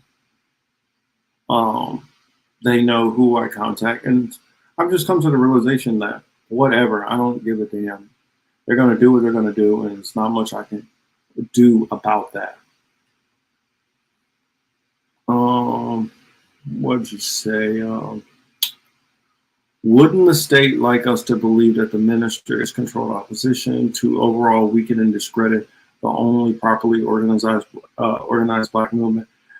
From my perspective, no, and the reason why, as you know, I'm a Hebrew Israelite. From my perspective, if we're correct, they would far prefer for us to be Muslims than anything. Well, they would want us to be Muslims because that puts us into a certain lens and it keeps us from making some of the claims that we're making and focusing on some of the stuff. For instance, if the Nation of Islam, if you're a Muslim, nationality, race, all that stuff goes out the window. None of that matters. In the belief systems that I have, it goes into the Bible and it goes into trying to figure out who the hell is who. Not that I'm going to arbitrarily make judgments against certain people, because still, even that, if you could look like you fit to a certain bloodline or a family line, that doesn't mean that you necessarily are so. Biblically, you are who your father is. And say, for instance, if let's say a man from, let's just pick a random, let's say somebody, a Hawaiian, Pacific Islander, marries a black woman. And so that son's going to come out a little bit darker than him. Then that son marries a black woman. Then that son marries another black woman. At a certain point, you're not going to be able to even tell that this person has Pacific Islander DNA or blood in them from looking at them. You're not going to be able to tell. And knowing the history, being that my specialty and my expertise more goes into ancient history, and knowing about the different wars and the different captivities and, different migration patterns of the different people, how they move from here to there and all of these different places, and how you had population emulsion, where you had a small group of people move into an area and basically get absorbed into that population where you no longer see them anymore. I mean, a lot of people don't know that there were larger groups of black people in places like Ireland and Scotland and parts of the UK, whereas many of them emulsed into the more Eurocentric looking view. And then later on, you did have people who came over through slavery and migration and things like that. But you do have people that would be considered white. If you go back to their patrilineage DNA, they might have a African forebearer from this tribe or that tribe. And so then things get a little bit more complicated. Sorry, I took you guys down a long road that I wasn't planning on going to, but they know what, say, ideology like mine how dangerous that can be against the power structure. And how people with the ideology like mine, ones who are especially a lot more on the aggressive side, I'll say. I don't want to use the word extreme side or extremist, but some of them are not as tactful with some of the things they say, and they call out some of the cabal and power structure a whole lot more. And so it would make more sense for them to want black people to go more into the Nation of Islam than into the viewpoints that I hold. And a growing number of people are holding. Ooh, sorry that was kind of long in word salad, but a lot that I wanted to say, but have to be careful the way I say it. JC says, if you become too paranoid, then you're already allowed them to control you. Yeah, I realize that in every single thing that you're dealing with, you have to be able to take the good and toss away the bad. And so that's the reason why some people are like, how in the heck would you use this story from TYT? How'd you find this? Where you were watching TYT? Occasionally I might click on it. It might be cringe and I might have to really buckle down and power down to get through some of the stuff, because Like, for instance, I'll tell you, there's somebody who I was just watching the other day.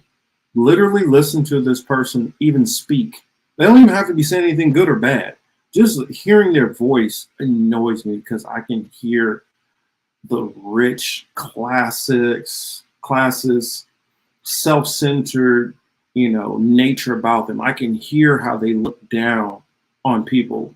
Part of the professional managerial class, is that what we're calling them? I can see how those people disdain people like us. And not just a black person or an indigenous person. They despise all of us who are not in their socioeconomic class. Because for a lot of these people, even if they're not racist, they still hold views of people who are not in the club. Because when it comes down to it, we're all tribal. Yuppie class, I like that. People, we all fit into groups and class and tribes. And if it's not going to be based on more of the traditional ones where it goes back to, families that migrate into tribes that became nations, then what do we do, especially in a place like America where it's a melting pot, a bunch of different people from a different walks of life? You find people who fit to your thinking and your values and your moral system, and then that creates a whole new tribe. That tribe is not based on blood per se, based more on ideology and thinking. And so no matter how we look at it, we all still kind of fall back into tribes. I mean, it's natural. It shouldn't be ashamed of that. And just because you fall into a tribe doesn't mean that you can't interact with another tribe. Doesn't mean that you can't, get along with other tribes. But the powers that be use those different tribes and the small slivers of divides to push even further apart everything else. There's so many people where, because this one person is anti-abortion, they might agree with them on everything else, but because they don't support abortion, they can't deal with that person. And the cabal, the banksters, they know this and they use it, and they spend a lot of money tracking the data to figure out how to twist and turn people. I mean, there's a lot more. I think they do all these documentaries about World War II, and they focus on a whole lot of different things. But the one thing they don't focus on showing you is what America learned and gathered after the war. What became a part of American policy? What became a part of the way that America started to do business in general? That's not focused on. Yes, don't do this. Don't do that. Can't read the signs. Chris says, TY2 reported that 44 was putting Hispanic people in cages while he was still in office. That's when I first learned that the U.S. was using cages as a method to deal with migrants. Exactly. That's where I first learned about Obama deporting so many undocumented. I mean, I don't agree with, I'll put it this way, TYT, when it comes to political maneuvering and their political stances, I don't agree with them. But can they still do some good news stories? Occasionally, yes. The same with the Jordan Sheridan status quo. Can Jordan do some great on the ground investigative journalism? Yes. But as far as I see his political views or understanding, it's like you're so close yet so far to understanding what's really going on. And it's the same with a lot of them. Now, I don't know if it's willful ignorance. I don't know that they're blinded by their hope in this system, that they can't see the flaws and the problems. I don't know. I mean, it's a reason why a lot of brilliant people believe things that don't make sense. Yeah, JC, I do hope JC is here again. And I don't know if you like if you'd even heard about the political matrix before Read, but this is kind of how we like to do it. We try to engage our audience in the conversation as much as possible. Let's see, hemp car. If the CIA created it, you can bet no, it's no good and dangerous. Definitely. Yeah, I've been hearing some interesting stuff about 9/11. I don't know if I can read that comment out loud, but I agree. I agree with what you're saying there. Looks like a 2015 movie called Max 2. There's a 2015 movie about Max? Wait a minute. They made a new one? The movie Max I'm talking about is old. I don't think this movie is the same one.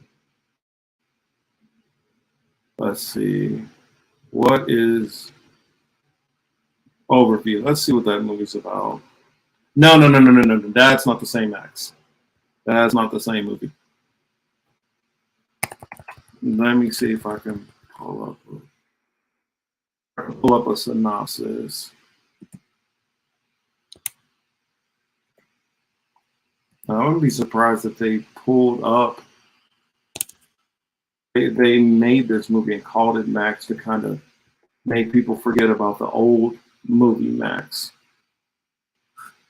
1993. That's when Max came out. Let's see. I want to read the whole plot. Give me just an overview.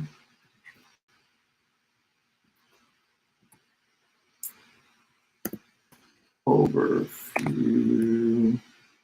So that Max. Why is it giving me the 2015? I don't want the damn movie about the sniper. What is? Yeah, it's giving me all. It is burying this movie. Oh, I don't think they're there intentionally. Oh, I'll paraphrase. Yeah, because now I'm seeing some dumb movie Max with Will Arnett, and I'm like, that's not what I'm talking about. Yeah, that's not what I'm talking about. Let me put this on the screen. Max, 1993. Let's get this on the screen. That's the Max I'm talking about.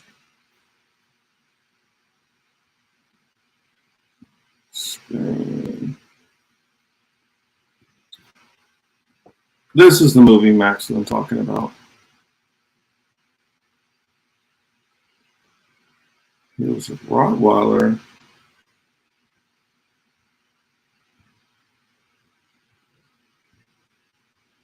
Okay, so what does it say about him? I would play the trailer, but I don't want us to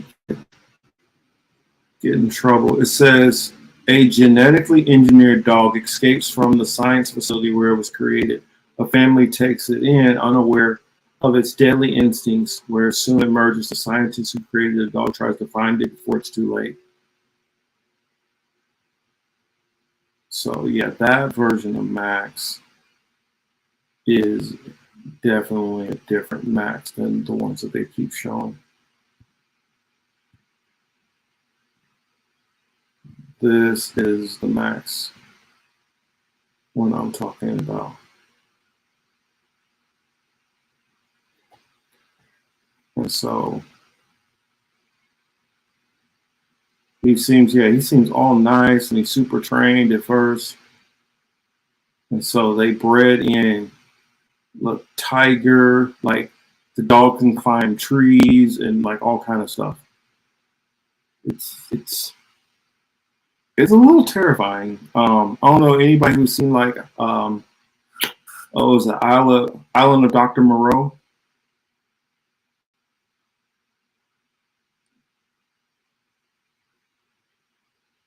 Yeah, it's a little bit different. Yeah, they did make a lot of dog movies back then. Turner Hooch, bunch of movies. Um, definitely suck. And one good thing about the page is you can always DM me directly anything that any stories that you want me to look into, talk about. Yes, yeah, with the fat Marlon Brando.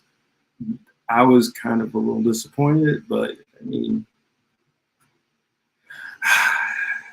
I guess when you get towards the end, you start taking on any parts. Huh. What was I gonna say? Oh yeah, just talking about Google in general. Google in general. Hold on a second. Open up this. It's getting a little warm in here.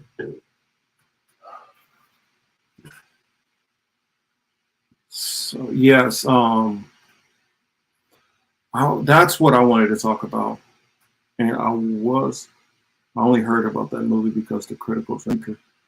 Yeah, I mean, that's one thing that, kids from the 80s and 90s did. We watched a ton of movies. And my genre in particular was sci-fi. And watching all of these sci-fi movies, I had no clue how much they would impact the future and how much they would, start to pay dividends later on.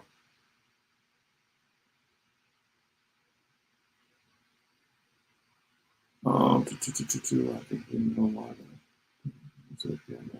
Going to approach that a wedge between NOI and Malcolm. Oh yeah.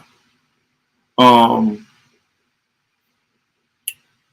was gonna ask if anybody else noticed how bad the Google searches have been.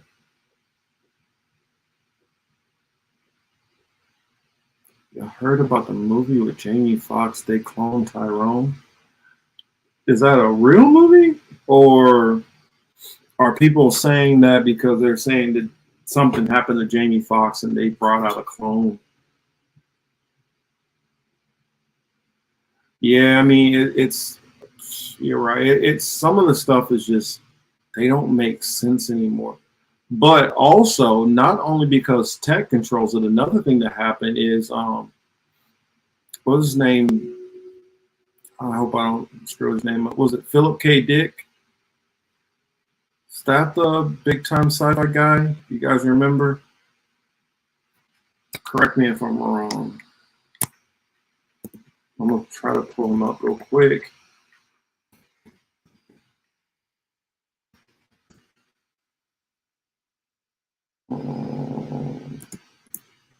But a lot of these big time movies, he had a big part in them.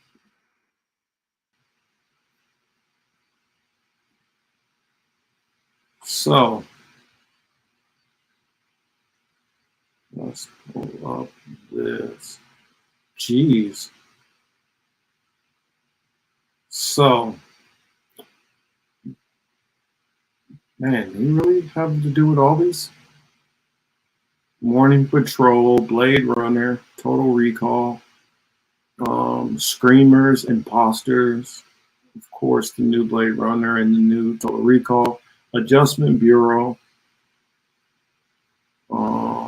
Next, Paycheck, A Scanner Darkly, Minority Report. And one thing I remember him saying is everything that he would put into a movie and ideas, they'd start trying to make shit for real. And it's, I mean, yeah, Minority Report. Google is unusable. I use DuckDuckGo or Zandex. I don't know about Zandex. Sounds like I need to know about Zandex. Like I won't even, before I used to, like if I wanted, like for instance, when you're doing, I guess, more social media stuff and streets, I would advise this to you. since you're getting into the game. Every now, well, it might help since you don't use your face, but anybody who does do content and they show their face, Google yourself every now and then, because it can, sometimes it's like interesting, like, oh, cool, this is what pops up. And then sometimes you'll find out that you might not even know that somebody is saying negative crap about you that you need to know. So definitely Google yourself. Oh, that's what I forgot to bring up when I was talking about some of that racist stuff going on. The officials in Oklahoma, and they're talking about wish it was the old days when they can just take people back out to a tree and hang them and stuff like that. Take them out the back of police stations. And I wanted to bring that up for the fact of, I mean, this little sidebar, and we'll get back onto the movie topics because I do enjoy that more. But this is something which conservatives try to tell you that there's no racism, there's nothing going on. And my issue with that is you don't have to go that far. You don't have to overcompensate that far. You can very easily say, well, I'm not racist and my circle of friends are not racist, and we push back against that. Cool, that's perfectly fine. You don't have to try to gaslight and pretend like it doesn't exist at all. Like, what's his name? Michael Knowles. Michael Knowles said, white people are not racist at all.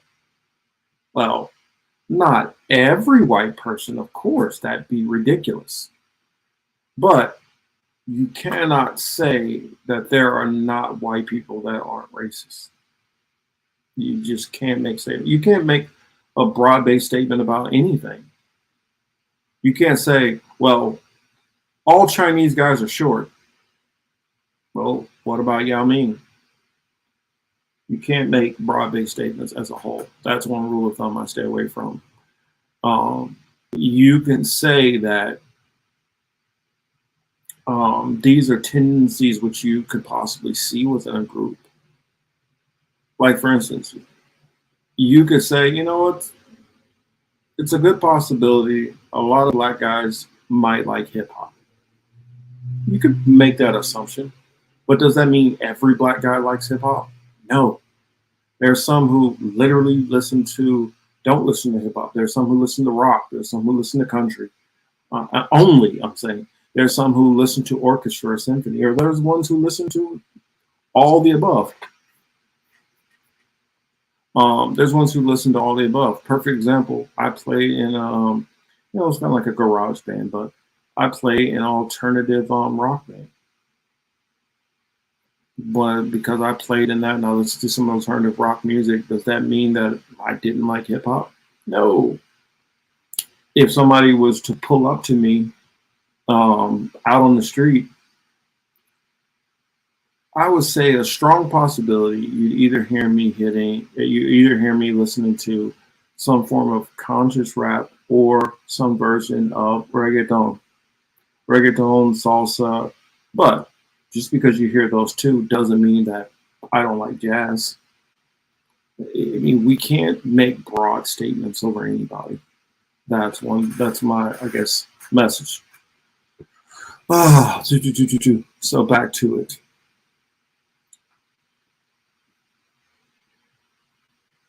The original 1970s rollerball is an accurate picture of the world we live in today.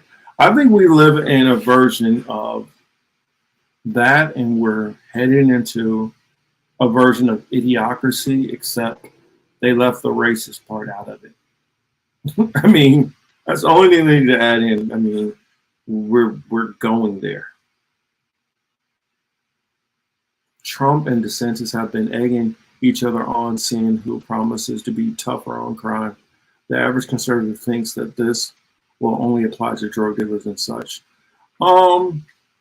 I see. Here's the thing: when you push for things like that, on the national level,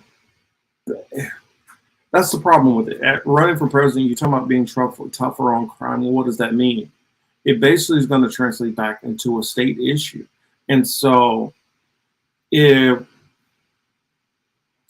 you're in a city that's, say, controlled by Democrats, the Democratic governor, is the Democratic governor going to take harsher methods because the Republican president says so?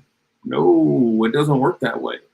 Governors normally follow what the president of their party does. So when things did get tougher and rougher, it was when Bill Clinton, who was a Democrat, pushed for the 93 crime bill. And that crime bill got mayors and governors in LA and in California in general to push for stricter laws. And the same thing in New York, and the same thing in Illinois, and the same thing in various other Democratic cities. That's what egged that on. And so will Republicans be tougher on crime if a Democrat says so? Most definitely. But if a Republican says we need to do this, no, they're not going to. But depending on the Democrat, and let's say, for instance, West Virginia went Democratic. Now on some of those opioids going on, some of those opioids going on in the West Virginia area would have to, that a lot more that would get focused on and paid attention to. But it seems like the parties only do with what goes along with what the national party does.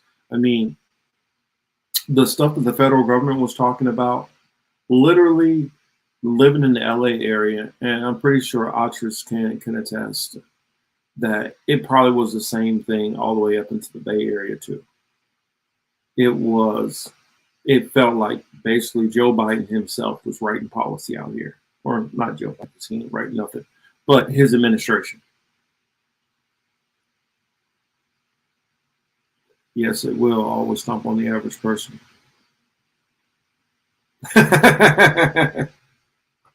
Well, see, if I turn in my black card, then I still got other cards too that I can use.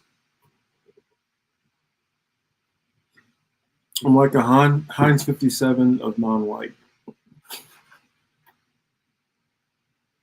Yeah, I think my mom even saw on like our DNA thing. We even had like, what was it? Like Guam, something else in there. I didn't even know about some of these different Asian DNAs that we supposedly have in my lineage. Something odd, Baba says, something odd is happening to Earth's magnetic field over the last 200 years. It's been slowly weakening and shifting its magnetic North Pole, shifting south to quicken the brink of a global magnetic reversal. I've heard about that.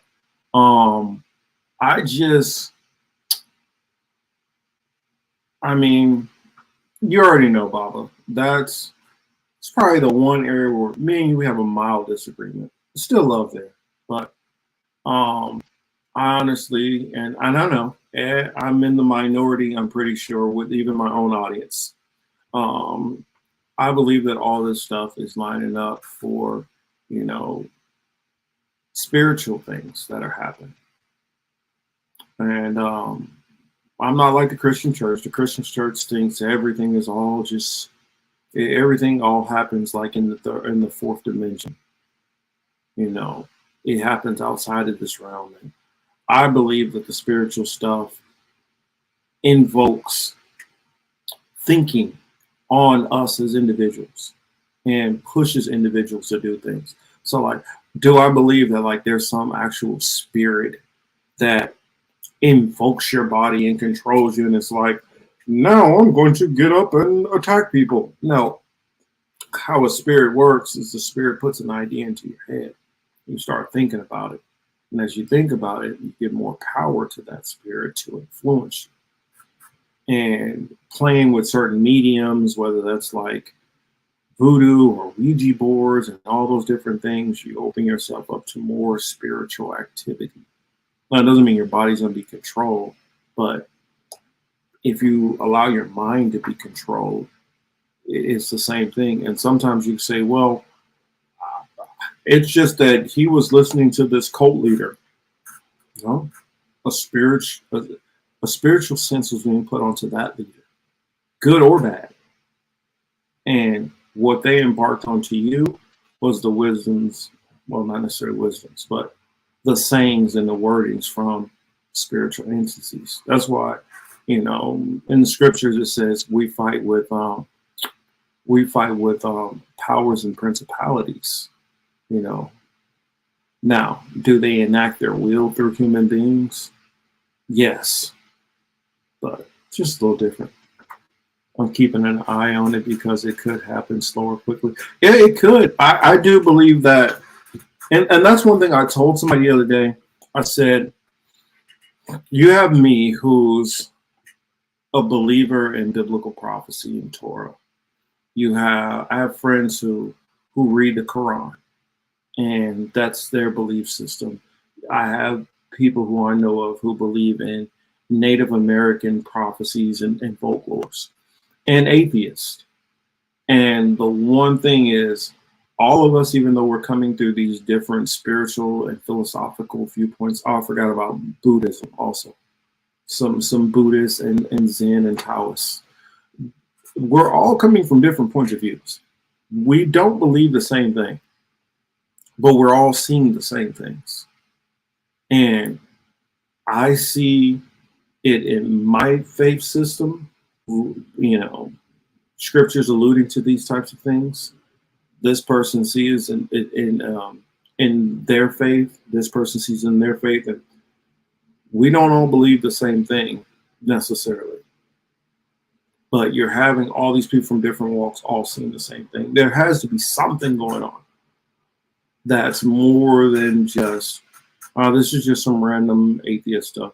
Or it could be like some people who believe in the ancient aliens kind of stuff, that there are some kind of workings going on outside of our control that we're even following. Maybe the people who are a little agnostic, who are like, I do believe in a power that be, but I don't believe in what you believe.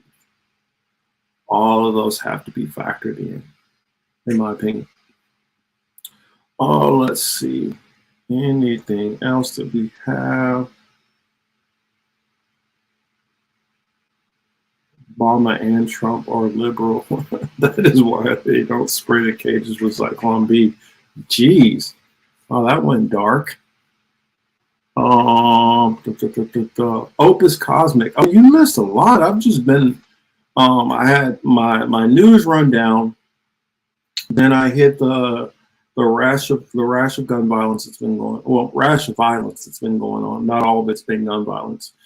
Then we talked about Elon for a little bit. We talked a little bit about sci-fi and movies. Yeah, I mean, had a good talk. Sure, has a wifey. I'm not sure what you're saying there. COVID true believer, but they think the mask is causing respiratory infection. I would be careful with that stuff too. I mean, Mad Max Fear Road. I hope they make another Mad Max. Actually, I might just go back and watch the old schools. They still don't hold up good to me. You should do a watch along of Chemical Trainwreck movie filmed in East Palestine before the exact same thing happened in East Palestine in real life. That would be fun to comment on. I don't know. I guess in the community section, I could put up a post and a vote and see if people would be interested in that, and we could have that would of course probably have to be a Rock Fan exclusive. Like when Chris did the what was the one that he called? He did about the clots. Might have to do that. Well, if we do it, it'll be on Rock Fan, of course. Can't even talk like Mr. Pickens. I don't know what you two were talking about. Oh, Cujo, Beethoven. Yeah, that's right. It was a bunch of Dog movies. Sorry, getting caught up on the rock fence side. Kind of forgot our fellows over there. Hemp car. Marcus, have you heard anything about the mRNA going into meat? Yes, I've heard about that. I still haven't confirmed that yet. And so I'm going to try to get some more confirmation on that before I go into the article. But thank you for this article. I'll make sure to read into it. And thank you for the tip, sir. Scientists say research burned, and colleague says GMOs solve overpopulation. Turns hamster test dark blue. Oh gosh. Yeah, I'll definitely check that. I will definitely check that out. Sounds interesting. Dick says everything going on in the Holy Land, East Shore of Mediterranean is Jungian biblical clusterfuck. Just read the start of the Bible. You'll get to it pretty quick. Not going to anyone. Yeah, well, true. Which on my other channel, that's what I've been kind of going into. We've been going into the Book of Daniel. Interesting. Yes, that's what it was. Hipcar died suddenly. But I think I've hit everything up, got caught up with most of everything. Hey, Ruby, how are we doing? Political matrix. Substitute terms I like for the shot or snake bite, the facts. Magic elixir. Yeah. I like those terms also. That does fit. JC says the mainstream media is nothing but one psyop after another. The mind of the average American is just garbage in, garbage out. Exactly. I look at it like this. If you're somebody who is watching people like me or people, that are in this kind of arena, in this, I guess, independent media sphere, you're already set apart differently because your mindset is you're looking for the truth. You actually care that something's not right, and you're trying to search out that information. And if you're already doing that, that already puts you head and shoulders above a lot of these other people because they accept the reality the way it is and just deal with it and try to rationalize it and make it work. There's so many people which I talk to where I feel like they're very intelligent, very smart people, but they'll still invest so much time into the political system or thinking that, well, if we just do this and we could do that. Well, how do most people get into office? If you start going through the answer to that question, it all revolves around money, access. Think about it. If you don't have money, you don't get on the media. If the media doesn't push you out, then how do you get out to the masses of people who don't research and dig and try to be knowledgeable about these things? You don't. Also, they can in any moment leak some kind of story out there, create kind of story, fabricate something, and get you out of there if they don't want you to go too far. The media has the ability, like Malcolm X said, the media has the ability to make the victim look like the perpetrator and have the perpetrator look like the victim. And they do it all the time while giving you the illusion or impression that you're getting all different sides and your choice that you're making is your choice. The one thing which they never tell anybody is the extra choice. When it comes to voting, for instance, not voting is a powerful strategy also. Not voting delegitimizes their system. And it shows them, it lays them naked and bare before everybody, and they're able to see how flawed and how foolish the system is, how there is There is no power. George Carlin tried to tell everybody, and I hear this part pains me. I hear people say, quote George Carlin all the time, and then go back to talking about some form of politics or how they can make change or demands on this and that. What part of it's a great big club and you're not in it do people not understand? You got to remember, these people have amassed trillions of dollars, control global hegemonies. Not hegemonies. They control multiple people. We're talking about people who have passed down this wealth and this control to the next group and the next group for generations. They're the people who funded the North during the Civil War and funded the South.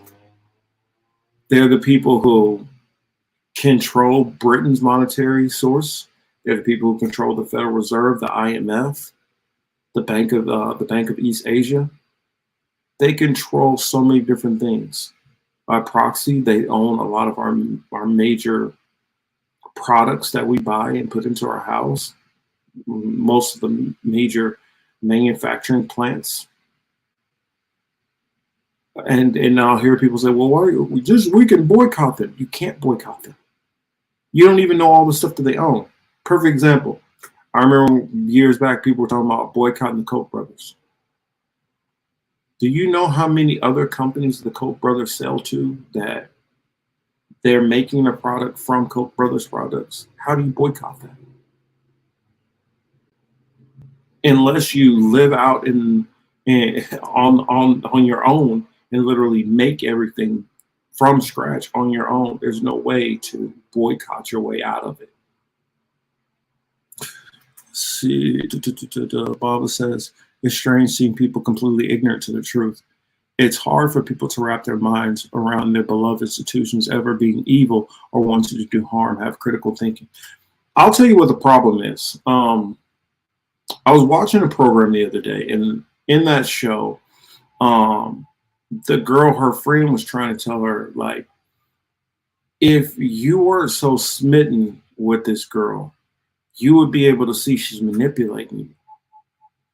And that's the thing. I mean, how many times have we been with a friend where that friend maybe likes this girl or this guy, but all of us around could see that person is lying to you. That person is manipulating you. But because they're so smitten with that person, they can't get themselves past it.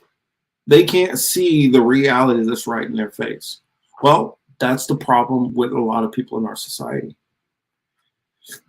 They want this stuff to work so badly that they can't see the reality of that it's not going to work. It's hard for people to fathom. Ruby says, I know there is no reason to vote. Isn't it also possible that people that are truly in control want people to no longer believe in their government so they can get stopped in control? No. They want you to vote. If you don't vote, then it delegitimizes the system. Because then what happens if you're not voting? If you've already come to the conclusion that you can't get anything from voting, then that leads to this system is completely corrupt. Therefore, the only thing that can be done is the system has to be taken down. If you still have the belief that you can do something politically, that you can do something outside of mass protests and shutdowns and other things, then it will always keep the bay. It will always stem the tide. They learned their lesson from the 60s. In the 60s, you had civil rights protests. You had feminist movement protests. You had anti-war protests. You had the lesbian. At that time, it was just the LGB? You had the LGB fight. Well, and then NAMBLA was a part of it too, but a lot of people forget that part. But you had all of these protests pushing back against the unfairness of the government and the problems they were having with this government and the inequality. And then what happened? They completely flipped the script on everybody. And they said, all right, here's the problem. Because in that time period, I don't know if a lot of people remember, a lot of people used to have a house and have like a winter home or a summer cabin. They had a lot more disposable income. Labor unions were stronger back then. What they did is they said, yo, we need to get these people down to a point where they just have enough money to keep working. Because what happens? You can't afford to protest that long. You can't afford to miss work. It keeps you dependent on this system. And by keeping you dependent on this system, it's in your interest to keep the system afloat. If you, for instance, if it was like certain places in Europe, like I remember I talked to people in Ireland, they literally own their house. And I know people in America be like, oh, we own our house too. No, you don't. Stop paying taxes on that house. See what happens. Even after you paid it off, stop paying property taxes on that house and see what happens. They will take that house from you. In some of these other countries, it doesn't work that way. There is no property tax on your house. You own that. That's yours. If you don't pay your utilities, that's a different story. Then you just sit there in the dark. But you still own that house. You still own that land. In America, do not pay that house. Do not pay the property taxes on that. Do not pay mill levy taxes. Do not pay these taxes. And they will take your house and your land. That's how you know you don't own it. Even after you think you bought it, you don't really own it. And here's another thing. Anybody ever heard of the term eminent domain? At any point in time, they can decide, you know what? I think I want that. Let me come get your land. What do you guys think happened, for instance, out here in California to Bruce Beach? That's how they took that land and then turned it into billions. Then after turning that into an area that is literally worth billions, now later on, you're like, oh yeah, we'll give it back to the family. And then the family mysteriously sells it back to the city for only $20 million. Something worth billions, they sell it for pennies on the dollar. I guarantee you that there's some fuckery going on behind the scenes. And it might not even been threats. It might have just been like, listen here. Yes, billions will probably be worth what we should probably be giving you. But what we'll do is we'll keep filing motions and affidavits and prolongments. And we'll just keep this thing tied up in court to a point where either you take this money that I'm going to give you, or you risk sitting there and fighting in court and your family being tied up in litigation for the next 20, 30, 40, 50 years if we want. We can keep this stuff going as long as you want. So either you take this money and go quietly into the night, or we'll just keep you tied up in litigation. I mean, there's ways that they do this stuff.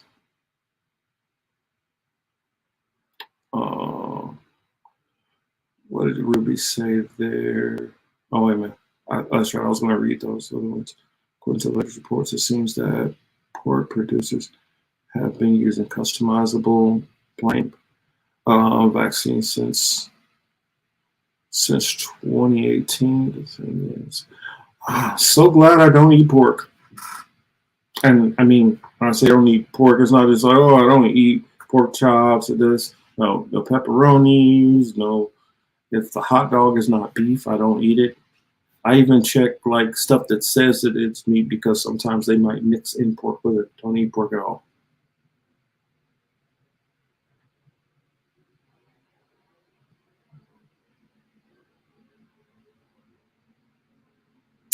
That is true. I think that people truly want to do away with democracy and the vote altogether. I think that's part of why they are talking so much about control to eventually just stop with the charade. But the problem is there's not enough people who can see it and think like you're thinking, Ruby. There's a lot of people who really think that, oh well, I think if we just would have got Bernie in there, Bernie could have did this and this and that. Or if we would have got Andrew Yang in there, he could have did this and this and that. Just like these people, when they got Trump in there, they thought, man, Trump is going to do this and this and that. And what they do is they see a couple of things that they agree with and like and tell themselves that those things are actually making a major difference. Could you see a little bit more money in your pocket if you own a business? Possibly. Could you see some of the things that you might feel make a difference? True. But we live in a country, like I said before, of over 330 million people at least.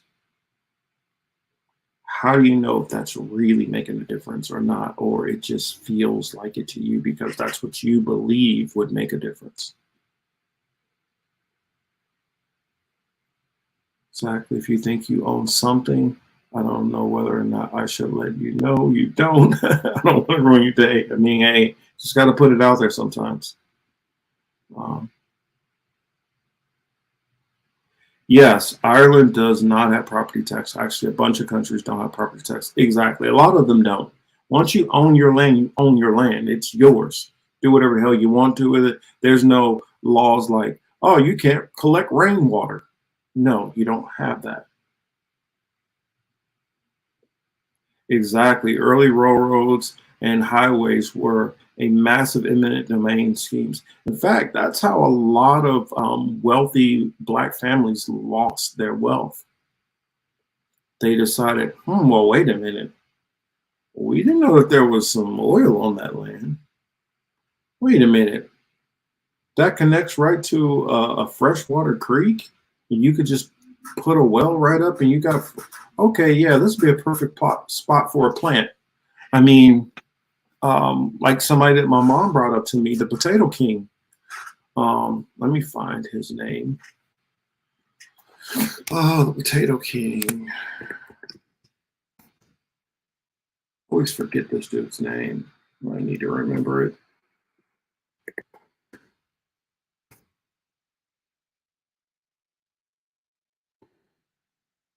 I can't remember how to spell. Junius.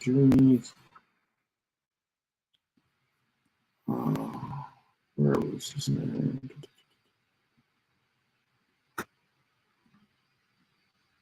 No, not the Japanese guy. Let me just put that in.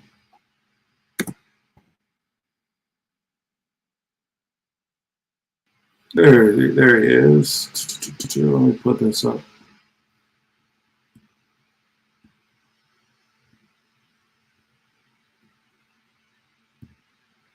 Right here, the Potato King of Kansas emerged from slavery to thrive. His name was Junius George Groves. Let's put him on here. Let me switch and put that. Oh, okay, it followed. Cool. All right. Let's read a little bit about him.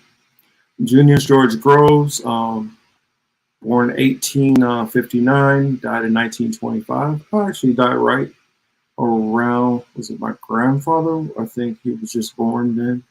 Was an American farmer and entrepreneur, remembered as one of the wealthiest Black Americans of the 19th and early 20th centuries. Known as the Potato King of the world, by 1902, Groves optimized potato growth methods, outproducing anyone else in the world to that point. His vast financial success, analyzed further into Booker T. Washington's The Negro in Business, 1907, was utilized to help combat racism by providing economic opportunities for other Black Americans. I want to say, like, just say,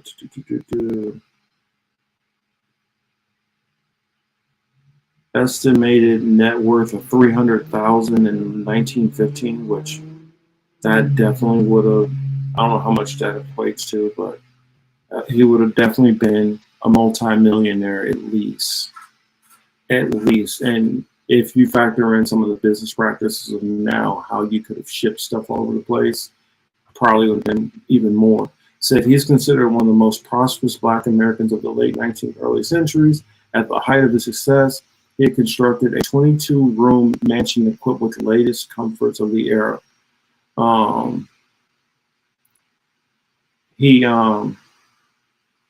During the growth seasons, as many as 50 laborers, both Black and white, worked for his farm. He founded the Black American Community Center in Edwardsville and a golf course for Black citizens, perhaps the first of its kind in the country. He also had a part with the railroad where the railroad would actually drop off and pick up directly from his land because it was so massive. But that reminded me of that. And he basically, like, growing up in Edwardsville is literally like from, I guess I can go from the last place, from my mom's house right now. She lives in Piper. 10 minutes to Edwardsville, like where I grew up, only maybe 10, 15 minutes from where I grew up. And that's literally not even taught in schools. Like nobody ever even hears about him. But that he basically kind of founded this whole town next to us.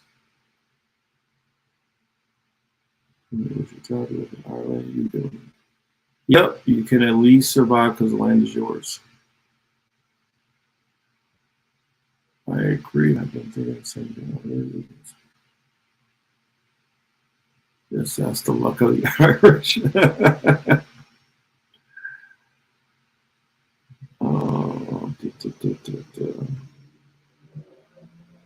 What'd you ask here, Marcus? Do you think every time you swipe your card, they know that you don't eat pork? I've been on this shit for a minute.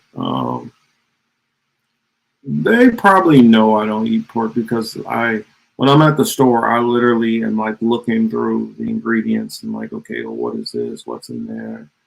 Okay, does this thing over here make it like, perfect example, I don't eat gelatin.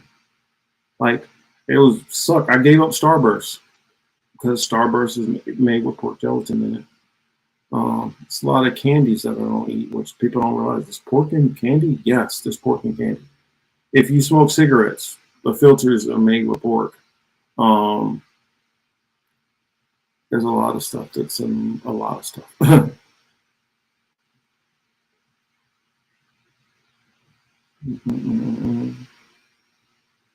Let's see. Why is it every time I go on YouTube, I see videos of violence and crime running rampant in cities all over the country? Are things really going that crazy?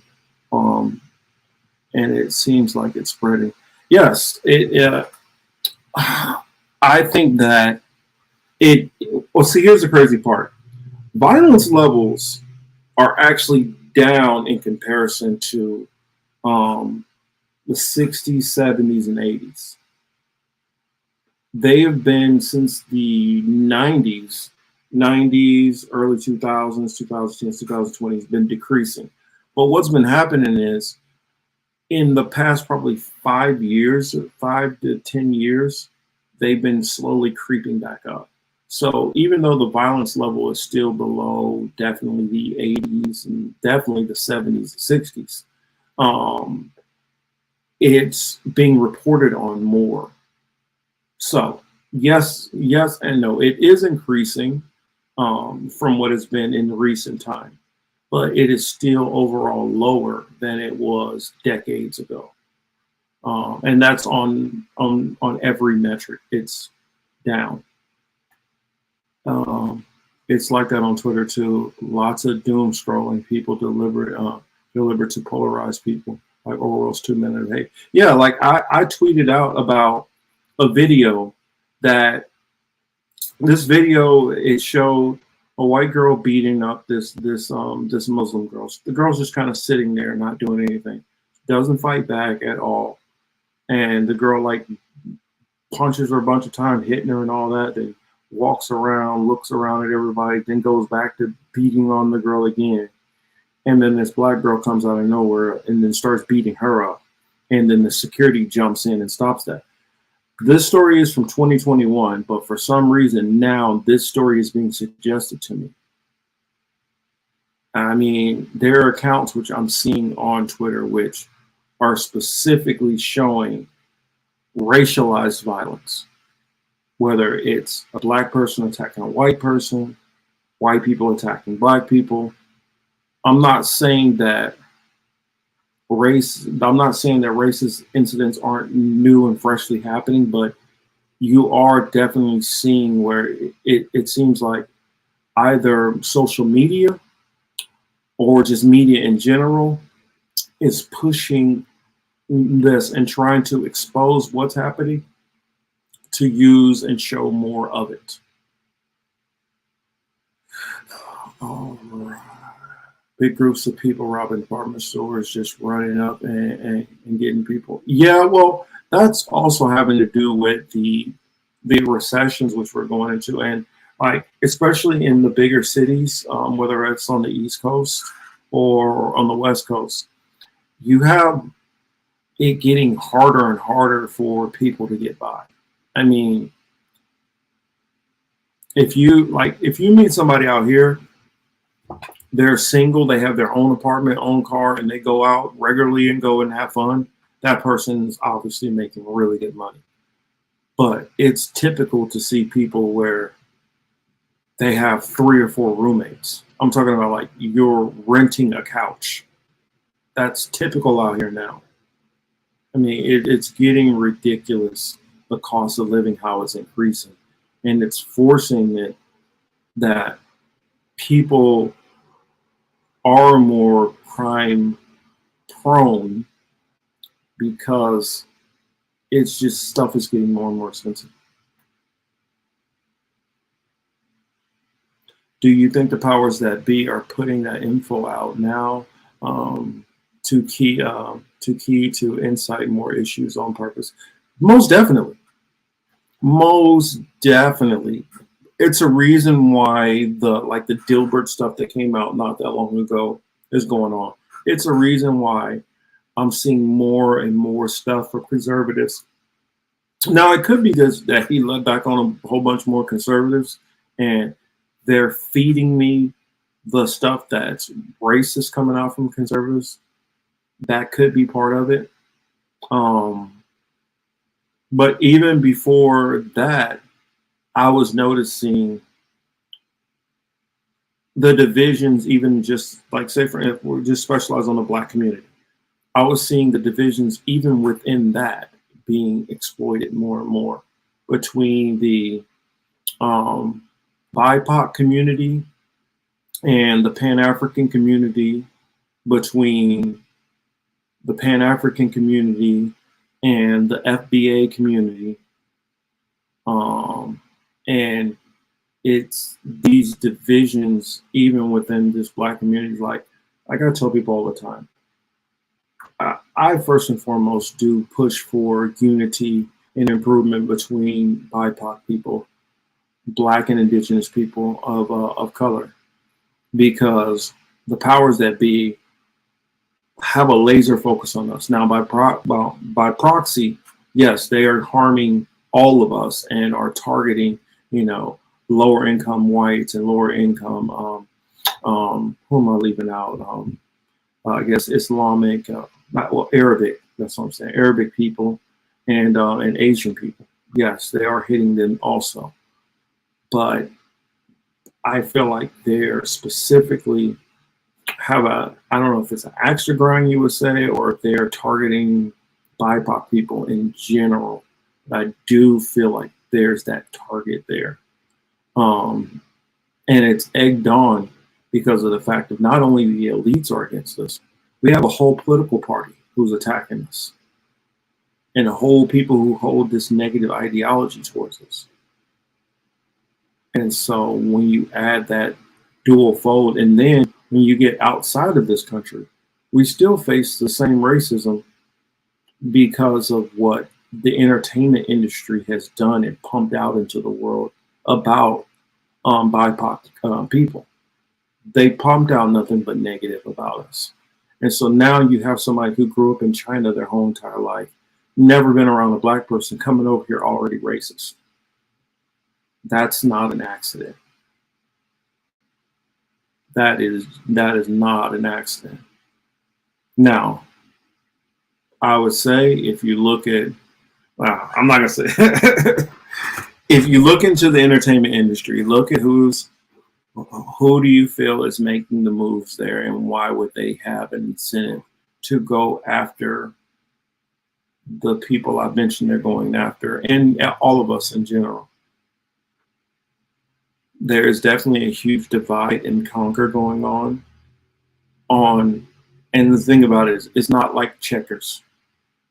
This is like some Bobby Fischer level chess going on here. It's being attacked on multiple different levels. No, I'm not. I don't think it's China who's doing it. I am seeing those divisions in the black community as well, and an anti-China sentiment is being put before a black audience. I don't think the black audience is buying that as much. Well, actually, let me take that back. Yeah, they are. Yeah, they are. But also, I'm seeing more of a division between also Black and Latino culture.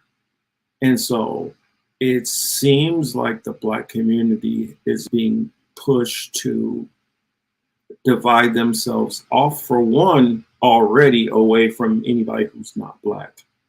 And then two, to be broken into smaller categories within Black people.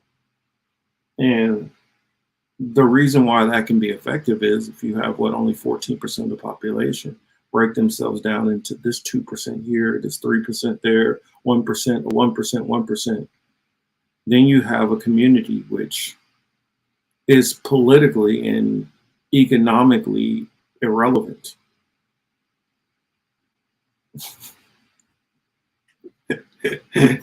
Yeah. Ruby's onto it. Mm-hmm. Yeah, I mean, so that's what I see. People can disagree with my viewpoint on what's going on. Damn. Hemcar says a guy got shot 57 times by police in Atlanta. Wait a minute, that sounds familiar. Man, I'm really gonna have to come back and go through this. You guys give me, man, y'all give me a lot of homework between Dick on Rockfin and Hemcar. Y'all be giving me a lot of homework. I mean, when I put up that one story on Yahoo News, did you guys see my emails? I'm already 93 emails behind right now. But but still, nonetheless, I still love y'all. Keep sending me this stuff. Keep me on my toes. And you know, somebody got to be out here digging through this stuff and trying to bring it to everybody. Oh yeah, I heard about the Chinese police departments. That's something also that's been going on in the parts of Africa. The one you're talking about, I believe, is in New York. But some of the stuff coming with some of the deals they're striking in Africa. Now, on that token, I got to put it on the Africans to be like, yo, you know what they're trying to do, right? I get it. They're not coming in like the West and cooing leaders and doing all this stuff like that. But their goal is a soft power. Their goal is, well, all right, don't pay it if you want to, and default on that shit. They want you to default so they can start owning ports and different things like that in Africa.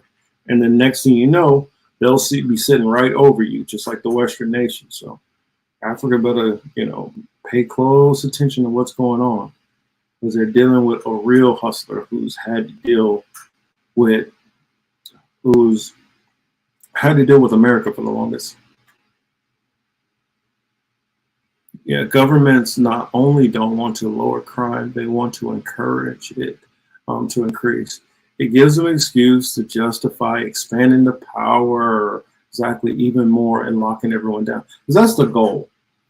But I think that they're doing it measured, JC.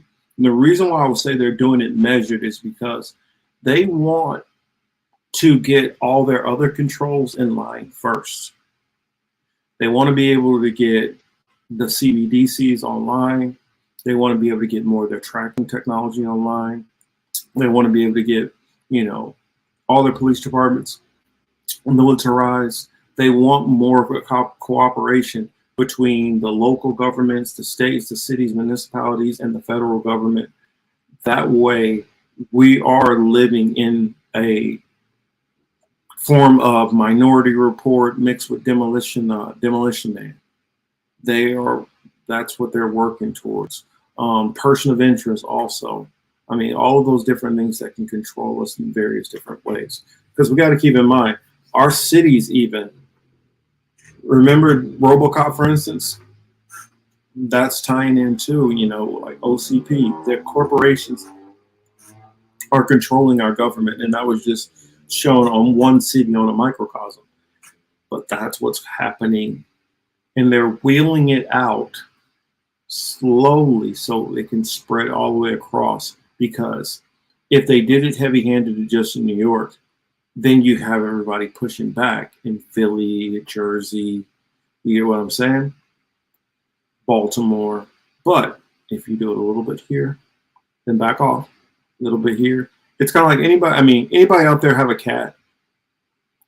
When cats do their stalking, they don't just run straight at you. They creep up, stop, creep up, stop, wait, because their goal is they're trying to get up on you without you noticing they're creeping up on you. And that's what they're doing here. All right.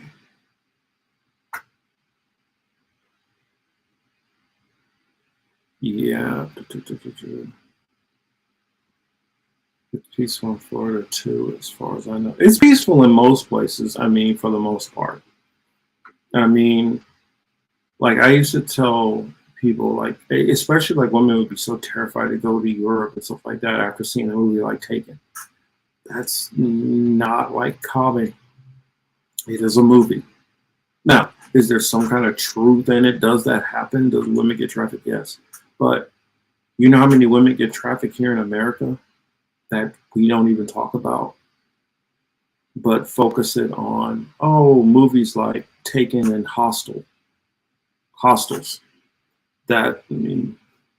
Some of that good old-fashioned American propaganda. You got to make everybody else think everybody else is worse and doing all kind of stuff that America would never do.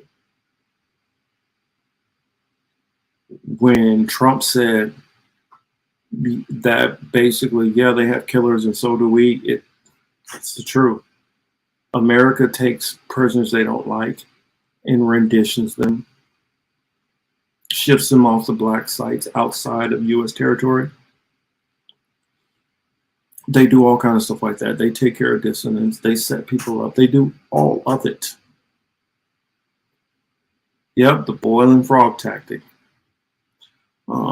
I guess I'll read this last one from JC.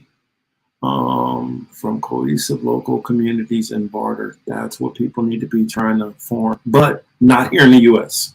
Keep telling y'all, not here in the U.S.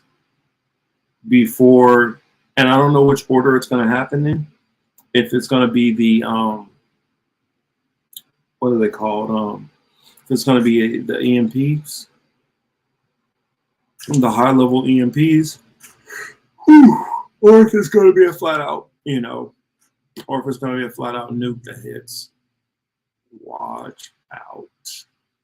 America and a lot of places have people in this mindset that, oh no, it'll just be mutual destruction. Not necessarily. You got to remember, these people, if they are going to attempt this, they have it in their mind. There's a possibility they can launch all this stuff off and get that flawless victory. And so if somebody would be ready to institute it. And you got to remember, countries like China, for instance, now that China is working with Russia and working with all these other countries, you know, building into these different BRICS nations, but one thing you got to remember is China don't just do something half-ass willy-nilly. They plan out 25-year, 30-year, 40-year plans. If you don't think that they haven't game planned this shit out, what they plan to do, you will sadly be mistaken. Yeah, oh yeah, we're in World War III now.